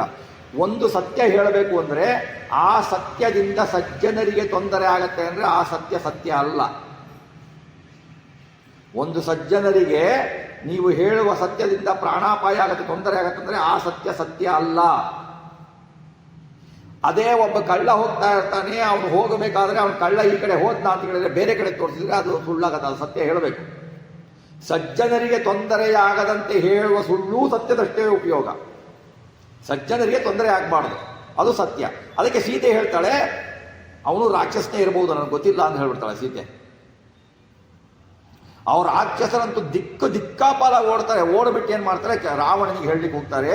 ರಾವಣನಿಗೆ ಹೇಳ್ತಾರೆ, ನೋಡು ರಾವಣ, ನೀನು ಸುಂದರವಾದ ಅಶೋಕನ ಕಪಿ ಬಂದು ಹಾಳು ಮಾಡಿಬಿಟ್ಟಿದೆ, ಎಲ್ಲ ಮರ ಕೆಡೋಗ್ಬಿಟ್ಟಿದೆ, ಸೀತೆ ಇರೋದು ಒಂದೇನೆ, ಅದನ್ನು ಬಿಟ್ಟು ಬೇರೆ ಎಲ್ಲ ಬಿಟ್ಟಿದೆ. ಅವನೇನು ಸೀತೆಯನ್ನು ಹುಡುಗರು ರಾಮನ ಕಳಿಸಿ ದೂತ್ನೋ ಏನು ಗೊತ್ತಿಲ್ಲ, ಆ ಕಪಿ ಆಶ್ಚರ್ಯಕರವಾದ ರೂಪ ನೀಡ್ತಾ ಇದೆ, ನಿನ್ನ ಪ್ರಮಾದವನವನ್ನು ನಾಶಗೊಳಿಸಿಬಿಟ್ಟಿದೆ. ಅವನು ಹಾಳು ಗೆಡಹದ ಒಂದು ಮರ ಇಲ್ಲ, ಒಂದು ಗಿಡ ಇಲ್ಲ, ಎಲ್ಲ ಹಾಳು ಮಾಡಿಬಿಟ್ಟಿದ್ದಾನೆ. ಆ ಸೀತೆ ಎಲ್ಲಿದಳೋ ಆ ಜಾಗ ಮಾತ್ರ ಅವನು ಹಾಳು ಮಾಡಿಲ್ಲ ಅಂತ ಹೇಳ್ತಾರೆ.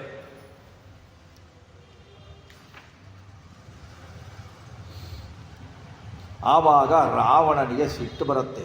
ಇಂಥ ಒಳ್ಳೆಯವನನ್ನು ಇವನು ಸಾಯಿಸಿದ್ನಲ್ಲ ಈ ಕಪಿ, ಇವನು ಯಾರು ಇವನು ಅಂತ ರಾವಣನಿಗೆ ಕೋಪನೂ ವರ್ಣನೆ ಮಾಡಿದ್ದಾರೆ ವಾಲ್ಮೀಕಿ ಋಷಿಗಳು. ರಾವಣ ತನಗೆ ಕಿಂಕರ ಎಂಬ ರಕ್ಕಸರನ್ನು ಹನುಮಂತನ ನಿಗ್ರಹಕ್ಕಾಗಿ ಯೋಚಿಸ್ತಾನೆ. ಅವನು ಎಷ್ಟು ಜನಗಳನ್ನು ಕಳಿಸ್ತಾನೆ ಅಂತ ಅವನ ಸೇನೆ ಹೇಗಿದೆ ಅಂದರೆ 80 ಕೋಟಿ, ಒಂದು ಕಪಿನ ಹಿಡಿಲಿಕ್ಕೆ, ಒಬ್ಬ ಹನುಮಂತ ಹಿಡಿಲಿಕ್ಕೆ 80 ಕೋಟಿ ಸೇನಾಧಿಪತಿಗಳನ್ನು ಕಳಿಸ್ತಾನೆ. ಒಬ್ಬೊಬ್ಬರ ಹತ್ರ 80,000 ಜನ ರಾಕ್ಷಸರು, 80 ಕೋಟಿ ಸೇನಾಧಿಪತಿಗಳು, ಇವ್ರನ್ನೆಲ್ಲ ಕಳಿಸ್ತಾನೆ. ನೀನು ಹೋಗು, ಎಲ್ಲರೂ ಬ್ರಹ್ಮನವರ ರುದ್ರನವರದಿಂದ ಕೊಬ್ಬದವರು, ಒಬ್ಬರಿಗಿಂತ ಒಬ್ಬರು ರಾಕ್ಷಸರು, ಅವ್ರನ್ನ ಕಳಿಸ್ತಾರೆ. ಅವ್ರನ್ನ 80 ಕೋಟಿ ಸೈನಿಕರನ್ನು ಕಳಿಸಿದರೆ ಅವರು ವಿಚಿತ್ರವಾದ ಆಭರಣಗಳಿಂದ, ಸುತ್ತಿಗೆಗಳಿಂದ ಕಪಿವರನನ್ನು ಪ್ರಭಸ್ತಾರೆ. ಇದಕ್ಕೆ ಹೇಳಿದ್ದೆ ನಿಮಗೆ ಮೊದಲಿಗೆ, ಅಖಣಾಶ್ಮ ಸಮ ಅಂತಾರೆ ವಾಯುದೇವರಿಗೆ. ಅಖಣಾಶ್ಮ ಸಮ ಅಂತಂದರೆ ಒಂದು ಕಲ್ಲು ಬಂಡೆ, ಒಂದು ಕಲ್ಲು ಬಂಡೆಯ ಮೇಲೆ ಮಣ್ಣಿನ ಹೆಂಟೆಯನ್ನು ಹಾಕಿದರೆ ಕಲ್ಲು ಬಂಡೆ ತುಂಡಾಗಲ್ಲ, ಮಣ್ಣಿನ ಹೆಂಟೆ ತುಂಡಾಗಲ್ಲ. ಹೌದಾ? ಇವರು ಅಗಣಾಶ್ಮ ಸಮ ಅಂದರೆ ಇವರು ಹಾಗೇನೇ ಇರೋದು, ಉಪನಿಷತ್ತಲ್ಲಿ ಹೇಳಿದೆ. ಇವರು ಏನು ಮಾಡ್ತಾರೆ, ಅವರೆಲ್ಲ ರಾಕ್ಷಸರು ಬಂದು ಆಯುಧ ಕೊಟ್ಟಿದ್ರೆ ಹನುಮಂತ ದೇವರು ಏನೂ ಆಯುಧ ಇಲ್ಲ ಅವ್ರ ಹತ್ರ, ಸುಮ್ಮನೆ ನಿಂತು ಬಿಟ್ಟಿದ್ದಾರೆ ಅಷ್ಟೇ. ಸುಮ್ಮನೆ ನಿಂತಿದ್ದಾರೆ, ಒಂದು ಹೆಜ್ಜೆ ಹಿಂದೆ ಹೋಗಿಲ್ಲ. ಅವರೆಲ್ಲ ಆಯುಧ ಹೊಡಿತಾರೆ, ಅದು ಪುಡಿಯಾಗಿ ಬೀಳ್ತಾ ಇದೆ ಅಷ್ಟೇ. ಅವರು ಒಂದು ಹೆಜ್ಜೆ ಹಿಂದೆ ಹೋಗ್ಲಿಕ್ಕಾಗಿಲ್ಲ, ಏನು ಹಿಂದೆ ಹೋಗಲ್ಲ. ಇವ್ರು ಏನಾಗಿದೆ ಇವರಿಗೆ ಗೊತ್ತಾಗ್ತಿಲ್ಲ, ಎಲ್ಲ ಆಯುಧ ಹೊಡಿತಾರೆ. ಏನಾಗಲ್ಲ, ಅವ್ರಿಗೆಲ್ಲ ಆಯುಧಗಳು ಹೋಗ್ತವೆ. ಆಮೇಲೆ ಏನು ಮಾಡ್ತಾರೆ ಅಂತಂದರೆ, ಅವರು ಹಾಗೆ ಮಾಡಟ್ಲು ಒಂದು ಕೈಯಿನ ಅಂಗೈನಿಂದ ಒಂದು ಹೊಡಿತಾರೆ. ಹೊಡೆದ ತಕ್ಷಣ ಎಲ್ಲ ಇಂದ್ರಿಯಗಳು ಒಟ್ಟಿಯಾಗಿ ಒಂದು ಮಾಂಸದ ಮುದ್ದೆಯಾಗಿ ಬಿದ್ದುಬಿಡ್ತಾರೆ. 80 ಕೋಟಿ ಸೇನಾಪತಿಗಳನ್ನು ಬರೀ ಅಂಗೈಯಿಂದ ಹೊಡೆದು ಸಾಯಿಸ್ತಾರೆ. ಆಮೇಲೆ ಅಂಗೈಯಿಂದ ಹೊಡೆದು ಸಾಯಿಸ್ತಾರೆ. ಅವರು ಎಷ್ಟು ಆಮೇಲೆ ಏನಾಗತ್ತೆ ಅಂತಂದರೆ, ಅವನು ಬೃಹದಾಕಾರದ ಹನುಮಂತ ಏನು ಮಾಡ್ತಾನೆ ಅಂದರೆ, ತನ್ನ ಬಾಲವನ್ನು ನೆಲಕ್ಕೆ ಅಪ್ಪಳಿಸಿ ಗರ್ಜನೆ ಮಾಡ್ತಾನೆ. ಸಭೂತ್ವ ಸುಮಹಾಕಾಯೋ ಹನುಮಾನ್ ಮಾರುತಾತ್ಮಜ ದೃಷ್ಟಮಾಸ್ಫೋಟಯಾಮಾಸ ಲಂಕಾ ಶಬ್ದೇನ ಪೂರಯನ್. ಅವನ ಭಾರೀ ಶರೀರ ತೆಗೆದುಕೊಂಡು ಗಡಸು ಶಬ್ದವನ್ನು ಮಾಡ್ತಾನೆ. ಆ ಶಬ್ದ ಲಂಕಿಯಲ್ಲೆಲ್ಲ ಬಂದ್ಬಿಡುತ್ತೆ. ರಾವಣ ಇದೇನು ಶಬ್ದ ಅಂತ ನೋಡ್ತಾನೆ. ಆತನ ಹಕ್ಕಿಗಳು ಆಕಾಶದಿಂದ ಬೀಳ್ತವೆ. ಈ ಥರ ಆಗತ್ತು ಅತಿ ಬಲಿಷ್ಠ ರಾಮನು ವಿಜಯಿಯಾಗಿರುವನು, ಮಹಾಬಲಶಾಲಿಯಾದ ಲಕ್ಷ್ಮಣ ವಿಜಯಿಯಾಗಿರುವನು ಅಂತ ಹೇಳಿಬಿಟ್ಟು ಹೇಳ್ತಾ ಇರ್ತಾರೆ. ಕರ್ಮದಿಂದ ಹನುಮಂತ ಹೇಳ್ತಾನೆ, ನಾನು ಯಾರು ಅಂತ ಹೇಳ್ತಾನೆ. ಅಷ್ಟೆಲ್ಲ ಆದವನು ಏನು ಹೇಳ್ತಾನೆ, ದಾಸೋಹಂ ಕೋಸಲೇಂದ್ರಸ್ಯ ರಾಮಸ್ಯ ಕ್ಲಿಷ್ಟ ಕರ್ಮಣಃ ಹನುಮಾನ್ ಶತ್ರುಸೈನಾನಾಂ ನಿಹಂತ ಮಾರುತಾತ್ಮಜ. ನೀನು ಯಾರು ಅಂತ ನಾವು ಕೇಳಿದ್ರೆ ನಾವೇನು ಹೇಳ್ತೀವಿ, ನಾನು ಇಂಥವ್ರ ಮಗ, ನಾನು ಹಂಗೆ, ನಾನು ಹಿಂಗೆ, ನಾನು ಎಷ್ಟು ಡಿಗ್ರಿ ತೊಗೊಂಡಿದ್ದೀನಿ, ಅಲ್ಲಿ ಕೆಲಸ ಮಾಡ್ತೀನಿ, ನಾನು ಇಲ್ಲಿ ಕೆಲಸ ಮಾಡಿ. ಹನುಮಂತ ದೇವರು ಇಷ್ಟೆಲ್ಲ ಮಾಡಿದ್ರಲ್ಲ, ಯಾರು ಅಂತ ಕೇಳಿದರೆ, ನಾನು ಕೌಸಲ ರಾಜನಾದ ರಾಮನ ದಾಸ ಅಂತಾರೆ. ಅವರು ಅದು ಹನುಮಂತನ ಭಕ್ತಿ, ನಮ್ದಲ್ಲ. ನಾವು ಯಾರು, ನಾವು ಮೊನ್ನೆ ಕನಕಾಭಿಷೇಕ ಮಾಡ್ತಿದ್ವಲ್ರಿ, ಗೊತ್ತಾಗಲಿಲ್ವ ನಿಮಗೆ ಅಂತ ಕೇಳ್ತೀವಿ ನಾವು ಅಲ್ವಾ. ರಾಯರಿಗೆ ಕನಕಾಭಿಷೇಕ ಮಾಡಿಸಿ, ಸರ್ವಸೇವೆ ಮಾಡಿಸಿ, ಆರಾಧನೆಗೆ ಎಲ್ಲ ಪೂಜೆ, ಒಂದಿನ ಸೇವೆ ಕೊಟ್ಟಿದ್ವಿ ನಾವು, 2 ಲಕ್ಷ ರೂಪಾಯಿ ಕೊಟ್ಟಿದ್ವಿ.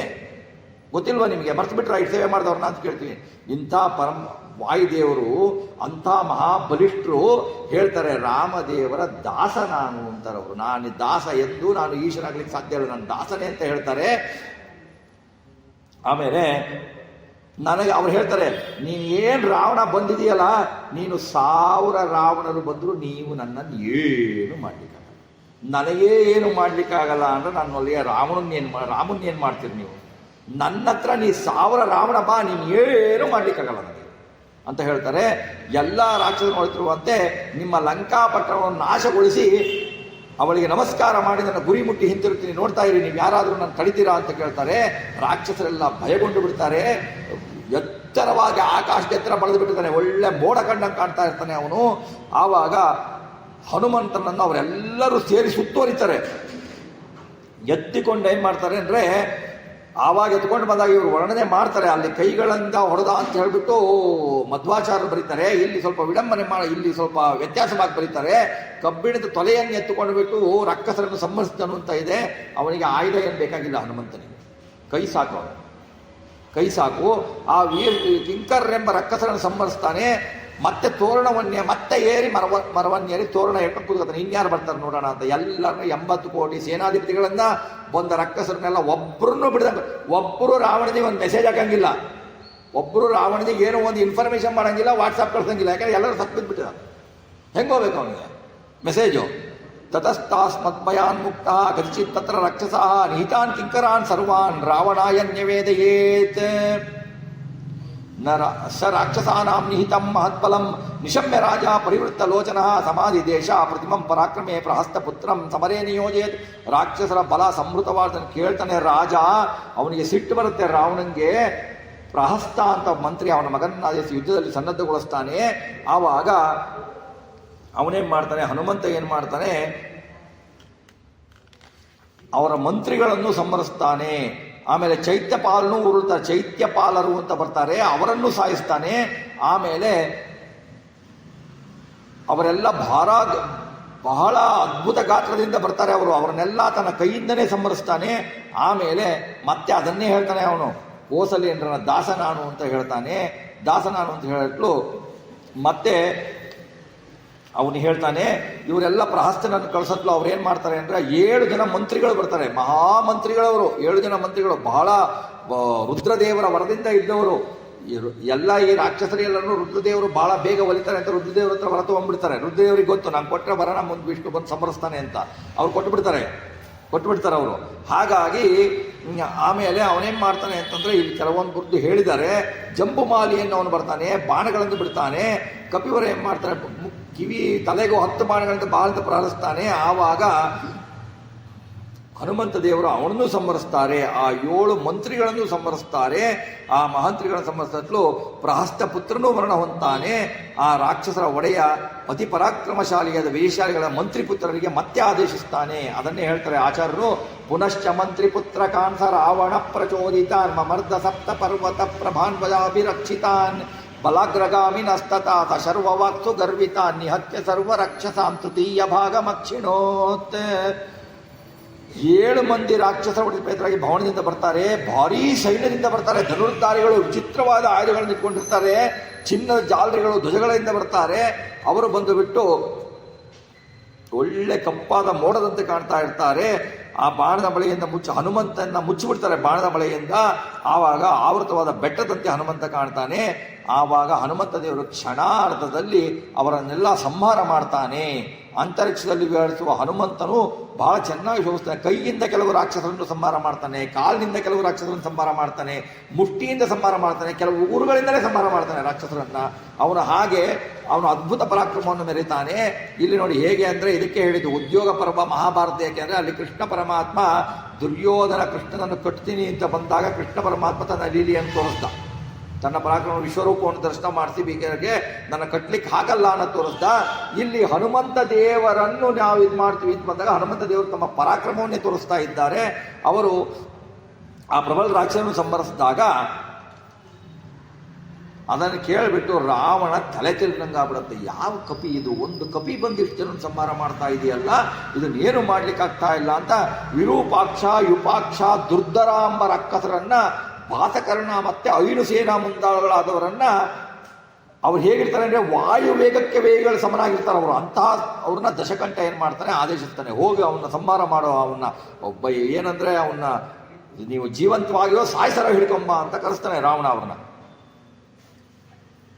ಆಮೇಲೆ ಏನ್ ಮಾಡ್ತಾರೆ, ಅವನೇನು ಹೇಳ್ತಾನೆ, ನಾನು ಎಲ್ಲ ಮಹರ್ಷಿಗಳನ್ನು ಸೋಲಿಸಿದ್ದೇನೆ, ಆದರೆ ಈ ಕಪಿಯನ್ನು ಇಷ್ಟು ಕಷ್ಟಪಡ್ತಾ ಇದೆಯಲ್ಲ ನನಗೆ ಅಂತ ಹೇಳ್ಬಿಟ್ಟು ಕಪಿಯನ್ನು ಬಂಧಿಸಿ ಬಿಡು ಅಂತ ಹೇಳ್ತಾರೆ. ವಾಲೀಚ ಸುಗ್ರೀವೋ ಜಾಂಬವಾಂಶ ಮಹಾಬಲಃ ನೀಲ ಸೇನಾಪತಿಶ್ಚೈವ ಚಾನ್ಯೇ ದ್ವಿಧಾದಯ. ಈ ಕಪಿಯನ್ನು ನೀವು ಅಸಡ್ಡೆ ಮಾಡಬೇಡಿ, ಇದು ಸಣ್ಣ ಕಪಿ ಅಂತ ಅಸಡ್ಡೆ ಮಾಡಬೇಡಿ, ಎಲ್ಲರನ್ನೂ ಸಂಹಾರ ಮಾಡ್ತಾ ಇದೆ. ಪರಾಕ್ರಮಶಾಲಿಗಳ ಕಪಿಯನ್ನು ಕಂಡಿದ್ದೇನೆ, ಸುಗ್ರೀವ ಸಹಿತನಾದ ವಾಲಿ ಕಂಡಿದ್ದೇನೆ. ವಾಲಿನೇ ರಾವಣನ ಸೋಲಿಸ್ಬಿಟ್ಟಿರ್ತಾನೆ. ರಾವಣನ ವಾಲಿ ಹತ್ರ ಬರ್ತಾ ಇರೋಲ್ಲ ರಾವಣ. ಆ ಜಾಂಬುವಂತ ಸೇನಾಪತಿ ನೀಲ ಇವರ ಕಪಿಗಳನ್ನು ನೋಡಿದ್ದೇನೆ, ಆದರೆ ಅವರ ಚಲನೆ ಇಷ್ಟು ಭಯಂಕರ ಆಗಿರಲಿಲ್ಲ. ಇದ್ಯಾವುದೋ ಒಂದು ಹೊಸ ಕಪಿ ಬಂದ್ಬಿಟ್ಟಿದೆಯಲ್ಲ, ಇಷ್ಟು ಭಯಂಕರವಾಗಿದೆಯಲ್ಲ, ಇದು ಇಷ್ಟು ಪರಿ ನನಗೆ ಯಾರೂ ಹಿಂಸೆ ಕೊಟ್ಟಿರಲಿಲ್ಲ ಅಂತ ಅವನು ಹೇಳ್ತಾನೆ. ಭಾರಿ ಪ್ರಯತ್ನ ಮಾಡಿ ಒಂದು ಅಂತ ಅವರು ಬರ್ತಾರೆ. ಅವರು ಬಂದು ಬಿಟ್ಟು ಏನು ಮಾಡ್ತಾರೆ ಅಂದರೆ, ಸೂರ್ಯನ ತೇಜಸ್ಸಿಗೆ ಬಂದು ಬಿಟ್ಟು ಈ ಪತಂಗದ ಹುಳುಗಳು ಹೆಂಗೆ ಬಂದು ಬೀಳ್ತಾವೋ ಹಾಗೆ ಅವರು ಹನುಮಂತನ ಹತ್ರ ಬಿದ್ದು ಹತರಾಗ್ತಾರೆ. ಎಲ್ಲ ಅವರು ಅತೀ ಶೂರರು ಬಾಣಗಳನ್ನೆಲ್ಲ ಬಿಡ್ತಾರೆ. ಎಲ್ಲ ಕ್ಷಣ ಮಾತ್ರದಲ್ಲಿ ಹನುಮಂತ ದೇವರು ಅವರನ್ನು ಸಂಹರಿಸ್ತಾನೆ. ಅವರನ್ನು ಸಂಹರಿಸಿ ಆ 7 ಜನ ಮಂತ್ರಿಗಳನ್ನು ಸಂಹರಿಸ್ತಾನೆ. ಆವಾಗ ಹನುಮಂತ ದೇವರು ಹೇಳ್ತಾರೆ, ರಾವಣ ಹೇಳ್ತಾನೆ, ಅನೌಪಮಂ ಹರೇರ್ಬಲಂ ನಿಶಮ್ಯ ರಾಕ್ಷಸಾಧಿಪ ಕುಮಾರಮಕ್ಷಮಾತ್ಮನಃ ಸಮಂ ಸುತಂ ನ್ಯಯೋಜಯತ್ ಸ ಸರ್ವಲೋಕ ಸಾಕ್ಷಿಣಸ್ತು ತಂ ಶರೈರ್ವರ್ಷ ಶತೈರ್ವರಾಸ್ತ್ರ ಮಂತ್ರಿತೈರ್ನ ಚೈನಮಭ್ಯಚಾಲಯತ್ ಸ ಮಂಡ ಮಧ್ಯ ಕಾಸು ತಂ ಸಮೀಕ್ಷ ರಾವಣೋಪಮಂ ತೃತೀಯ ಏಷ ಚ ಬಲಸ್ಯ ಹಿತ್ಯ ಚಿಂತಯತ್. ಆಗ ಇವನೇನ್ ಮಾಡ್ತಾನೆ, ರಾವಣ ಬಹಳ ಸಿಟ್ಟು ಬಂದ್ಬಿಡುತ್ತೆ ರಾವಣನಿಗೆ. ರಾವಣನ ಬಲದಲ್ಲಿ ಮೂರನೇ ಒಂದು ಅಂಶನಾದ ಅವನ ಕುಮಾರ ಅಕ್ಷಯ ಕುಮಾರ, ಅವನ ಮಗ ಇಂದ್ರಜಿತು, ಅಕ್ಷಯ ಕುಮಾರ, ರಾವಣ, 3 ಜನ ಸಮಬಲರು, ಯಾರು ಏನು ಕಡಿಮೆ ಇಲ್ಲ, ಅವರು ಬಹಳ ಸಮಬಲರು. ರಾವಣನ 3ನೇ ರಾಕ್ಷಸ ಅಕ್ಷಯ ಕುಮಾರನನ್ನು ಕಳಿಸಬೇಕು ಅಂತ ಇಂದ್ರಜಿತು, ಇಂದ್ರನನ್ನು ಗೆದ್ದವನು ಇಂದ್ರಜಿತು, ಇನ್ನೊಬ್ಬ ಮಗ. ಇವರು 3 ಜನ ಸಮಾನರ ಅಂದರೆ ಅಲ್ಲ. ವಿಭೀಷಣ ಇದ್ದಾನೆ ಸಮ, ಆದರೆ ವಿಭೀಷಣ ರಾಮನ ಮೇಲೆ ಯುದ್ಧ ಮಾಡಲ್ಲ. ವಿಭೀಷಣ ಒಳ್ಳೆ ಮನುಷ್ಯ, ಅವನು ಸಜ್ಜೀವಿ, ಅವನು ಆಚಾರಗಳನ್ನು ಇಟ್ಕೊಂಡವನು, ಅವನು ಅನಾಚಾರ ಮಾಡಲ್ಲ. ಇನ್ನು ಕುಂಭಕರ್ಣ ನಿದ್ದೆ ಮಾಡ್ತಾನೆ, ನಿದ್ದೆ ಮಾಡೋರನ್ನ ಕಡೆಗಣಿಸ್ಬಿಡ್ತಾನೆ. ನಿದ್ದೆ ಮಾಡ್ತಾ ಇರ್ತಾನೆ, ಅವನು ಏನು ಬಲ ಇದ್ರು ತೊಗೊಂಡೇ ಮಾಡಬೇಕು, ಅವನಿಗೆ ನಿದ್ದೆ ಮಾಡ್ತಾನೆ ಇರ್ತಾನೆ ಅವನು. ಅದಕ್ಕೋಸ್ಕರ ಈ 3 ಜನ ಸಮರಿರ್ತಾರೆ. ಅವನು ಪುಟ ಬಿಟ್ಟ ಚೆನ್ನದಿಂದ ಅಲಂಕೃತವಾದ ರಥವನ್ನೇರಿ ಅವನೇನು ಮಾಡ್ತಾನೆ, ಅಕ್ಷಯ ಕುಮಾರ ಹನುಮಂತನ ಹತ್ರ ಬರ್ತಾನೆ. ಅವನು ಸಪೂರಯನ್ ಕಂ ಚ ಮಹೀಂ ಚ ಸಾಚಾಲಂ ತುರಂಗ ಮಾತಂಗ ಮಹಾರಥಸ್ವನೈ ಬಲೈ ಸಮೇತೈ ಸಹಿತೋರಣಸ್ಥಂ ಸಮರ್ಥಮಾಸೀನ ಉಪಾಗಮಕಂ. ಆಕಾಶದಲ್ಲಿ ಬೆಟ್ಟಗಳನ್ನು ಕೂಡ ಭೂಮಿಯಲ್ಲಿ ಕುದುರೆ ಆನಿ ಮಹಾರಥಗಳಿಂದ ವ್ಯಾಪಕ ಅವನು ಹೆಪ್ಪಾಗಿರದ ಮೇಲೆ ಕೊಡ್ತಿರುವ ಸಮರ್ಥ ಸೇನಾ ಹನುಮಂತನ ಬಳಿಗೆ ಬರ್ತಾನೆ. ಸೇನೆಯನ್ನು ತೆಗೆದುಕೊಂಡು ಹನುಮಂತನ ಬಳಿಗೆ ಬರ್ತಾನೆ. ಬರುವಾಗ ಆ ಕಪಿಯನ್ನು ಕಂಡು ಅವನಿಗೆ ಆಶ್ಚರ್ಯ ಆಗತ್ತೆ, ಇಂಥ ಕಪಿ ನೋಡೇ ಇರಲಿಲ್ಲ ನಾನು. ಅಕ್ಷಯ ಕುಮಾರ ಆದರ ಪೂರ್ವಕ ಬಹಳ ಗೌರವದಿಂದ ಅವನನ್ನು ನೋಡ್ತಾನೆ. ನೋಡಿಬಿಟ್ಟು ನ ತಸ್ಯ ವೇಗಂ ಚ ಕಪೇರ್ಮಹಾತ್ಮನಃ ಪರಾಕ್ರಮಂ ಚಾರಿಷು ಪಾರ್ಥಿವಾತ್ಮಜಃ ವಿಚಾರಯನ್ ಸ್ವಂ ಚ ಬಲಂ ಮಹಾಬಲೋ ಹಿಮಕ್ಷಯೇ ಸೂರ್ಯ ಇವಾಭಿವರ್ಧತೆ. ಈ ಹನುಮನ ವೇಗವನ್ನು, ಶತ್ರುಗಳಲ್ಲಿ ಪರಾಕ್ರಮವನ್ನು, ತನ್ನ ಬಲವನ್ನು ತುಲನೆ ಮಾಡಿದ ಅವನೇನು ಮಾಡ್ತಾನೆ, ಚಳಿಗಾಲವು ಕಳೆದಾಗಿನ ಸೂರ್ಯನಂತೆ ಬೆಳಗುತ್ತಾನೆ. ಸೂರ್ಯನಂತೆ ಅಕ್ಷಯ ಕುಮಾರ ಕಂಗೊಳಿಸ್ತಾನೆ. ಆಮೇಲೆ ಏನು ಮಾಡ್ತಾನೆ ಇವನು, ಸಿಟ್ಟು ಬರುತ್ತೆ ಅವನಿಗೆ, ಎಲ್ಲ ಸೈನ್ಯವನ್ನು ಹಾಳು ಮಾಡಿಬಿಟ್ಟಿದನಲ್ಲ ಹನುಮಂತ ಅಂತ ಹೇಳಿಬಿಟ್ಟು ಅಕ್ಷಯ ಕುಮಾರ ಮನಚಾದ ಚೂಪಾದ 3 ಬಾಣಗಳಿಂದ ಯುದ್ಧಕ್ಕೆ ಪ್ರೇರೇಪಿಸ್ತಾನೆ ಹನುಮಂತನಿಗೆ. ಅನಂತರದಲ್ಲಿ ಏನು ಮಾಡ್ತಾನೆ, ತತಃ ಕಪಿಂತಂ ಪ್ರಸಮೀಕ್ಷ ಗರ್ವಿತಂ ಜಿತಶ್ರಮಂ ಶತ್ರು ಪರಾಜಯೋರ್ಜಿತಂ ಅವೈಕ್ಷತಾಕ್ಷ ಸುಮದೀರ್ಣ ಮಾನಸ ಸಬಾಣಪಾಣಿ ಪ್ರಗೃಹೀತ ಕರ್ಮಕ. ಅನಂತರದ ಕೈಲಿ ಬಾಣ ಹಿಡಿತಾನೆ, ಬಿಲ್ಲನ್ನು ಧರಿಸ್ಕೊತಾನೆ. ಗಲಿಬಿಲಿಗೊಂಡ ಅಕ್ಷಯ ಏನು ಮಾಡ್ತಾನೆ, ಶತ್ರುಗಳ ಸೋಲಿನಿಂದ ವೃದ್ಧಿಗೊಂಡ ಹನುಮಂತನನ್ನು ಈ ಪರಿಶೀಲಿಸುತ್ತಾ ನೋಡ್ತಾನೆ. ಸ ಹೇಮ ನಿಷ್ಕಾಂಗದ ಚಾರುಕುಂಡಲ ಸಮಾಸ ಸಾದಾಶು ಪರಾಕ್ರಮ ಕಪಿಂ ತಯೋರ್ಬಭೂವ ಪ್ರತಿಮ ಸಮಾಗಮ ಸುರಾಸುರಾಣ ಅಪಿ ಸಂಭ್ರಮಪ್ರದ. ಕಪಿಯ ಬಳಿ ಹೋಗ್ತಾನೆ. ಅವರಿರುವ ಸಮಾಗಮ ದೇವ ದಾನವರಿಗೂ ಕುತೂಹಲಾಗತ್ತೆ. ಆ ಯುದ್ಧವನ್ನು ನೋಡಬೇಕು ಅಂತ ದೇವ ದಾನವರು ಬರ್ತಾರೆ.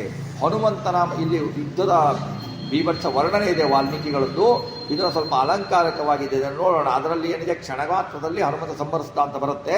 ಹನುಮಂತ ಏನು ಮಾಡ್ತಾ, ಅವರಿಬ್ಬರ ಯುದ್ಧ ನೋಡಿಬಿಟ್ಟು ಭೂಮಿ ನಡಗತ್ತೆ, ಸೂರ್ಯ ಬೆಳಗಲ್ಲ, ವಾಯು ಸುಳಿಯಲ್ಲ, ಬೆಟ್ಟ ನಡಗತ್ತೆ ಅಂತ ಹೇಳ್ತಾರೆ. ಆಮೇಲೆ ಅಕ್ಷಯ ಕುಮಾರ ಗುರಿ ಇಡೋದರಲ್ಲಿ ನಿಪುಣ. ಅವನೇನು ಮಾಡ್ತಾನೆ, ವಿಷಯಕ್ಕೆ ಸಂಬಂಧಿಸಿರುವ 3 ಬಾಣಗಳನ್ನು ಹನುಮನ ತಲೆಯನ್ನು ಗಿರಿಗಾಗಿಸಿಕೊಂಡು ಬಿಡ್ತಾನೆ. ಆಮೇಲೆ ಅವನ 3 ಬಾಣಗಳಿಂದ ಗಾಯಗೊಂಡವರಂತೆ ಕಾಣಾಗ ಆದಿತ್ಯನಂತೆ ಹನುಮಂತ ದೇವರು ಶೋಭಿಸ್ತಾನೆ. ಆಮೇಲೆ ವಿಚಿತ್ರವಾದ ಆಯುಧ ಬಿಲ್ಲನ್ನು ಸಿದ್ಧಗೊಳಿಸಿ ಏನು ಮಾಡ್ತಾನೆ ಅಂತಂದರೆ, ಹನುಮಂತನು ಗಮಿಸಿ ಏನು ಮಾಡ್ತಾನೆ, ಯುದ್ಧೋನ್ಮುಖ ಸಂತಸಗೊಳ್ತಾನೆ. ನನ್ನ ಮೇಲೆ ಯುದ್ಧ ಮಾಡೋರೊಬ್ಬರು ಬಂದ್ರಲ್ಲ, ಸಾಕು ಬರ್ತೀನಿ ಅಂತ ಹೇಳಿಬಿಟ್ಟು ಬರ್ತಾನೆ. ಆಮೇಲೆ ಅವನೇನು ಮಾಡ್ತಾನೆ, ಅಕ್ಷಯ ಕುಮಾರ ಎಲ್ಲ ಬಾಣಗಳನ್ನು ಬಿಡ್ತಾನೆ. 1 ಹೆಜ್ಜೆ ಹನುಮಂತ ದೇವರು ಮುಂದೆ ಇಟ್ಟಿದ್ದ 1 ಹೆಜ್ಜೆ ಹಿಂದೆ ಹೋಗಲ್ಲ, ಅಲ್ಲೇ ನಿಂತು ಬಿಡ್ತಾರೆ ಅವರು ಹನುಮಂತ ದೇವರು. ನೀನು ಎಷ್ಟು ಬಿಡ್ತೀಯ ಬಾಣ, ಎಷ್ಟು ನಿನ್ನ ಖಾಲಿ ಆಗತಕ್ಕ ಬಿಡು. ಅಕ್ಷಯ ಕುಮಾರ ಬಂದು ಸೈನ್ಯದವರೆಲ್ಲರೂ ಬಾಣ ಬಿಡ್ತಾರೆ, ಗದೆ ಬಿಡ್ತಾರೆ. ಹನುಮಂತ ದೇವರು ಏನು ಮಾಡಲ್ಲ, ಸುಮ್ಮನೆ ನಿಂತು ಬಿಟ್ಟಿರ್ತಾರೆ. 1 ಹೆಜ್ಜೆ ಹಿಂದೆ ಸರಿಯಲ್ಲ.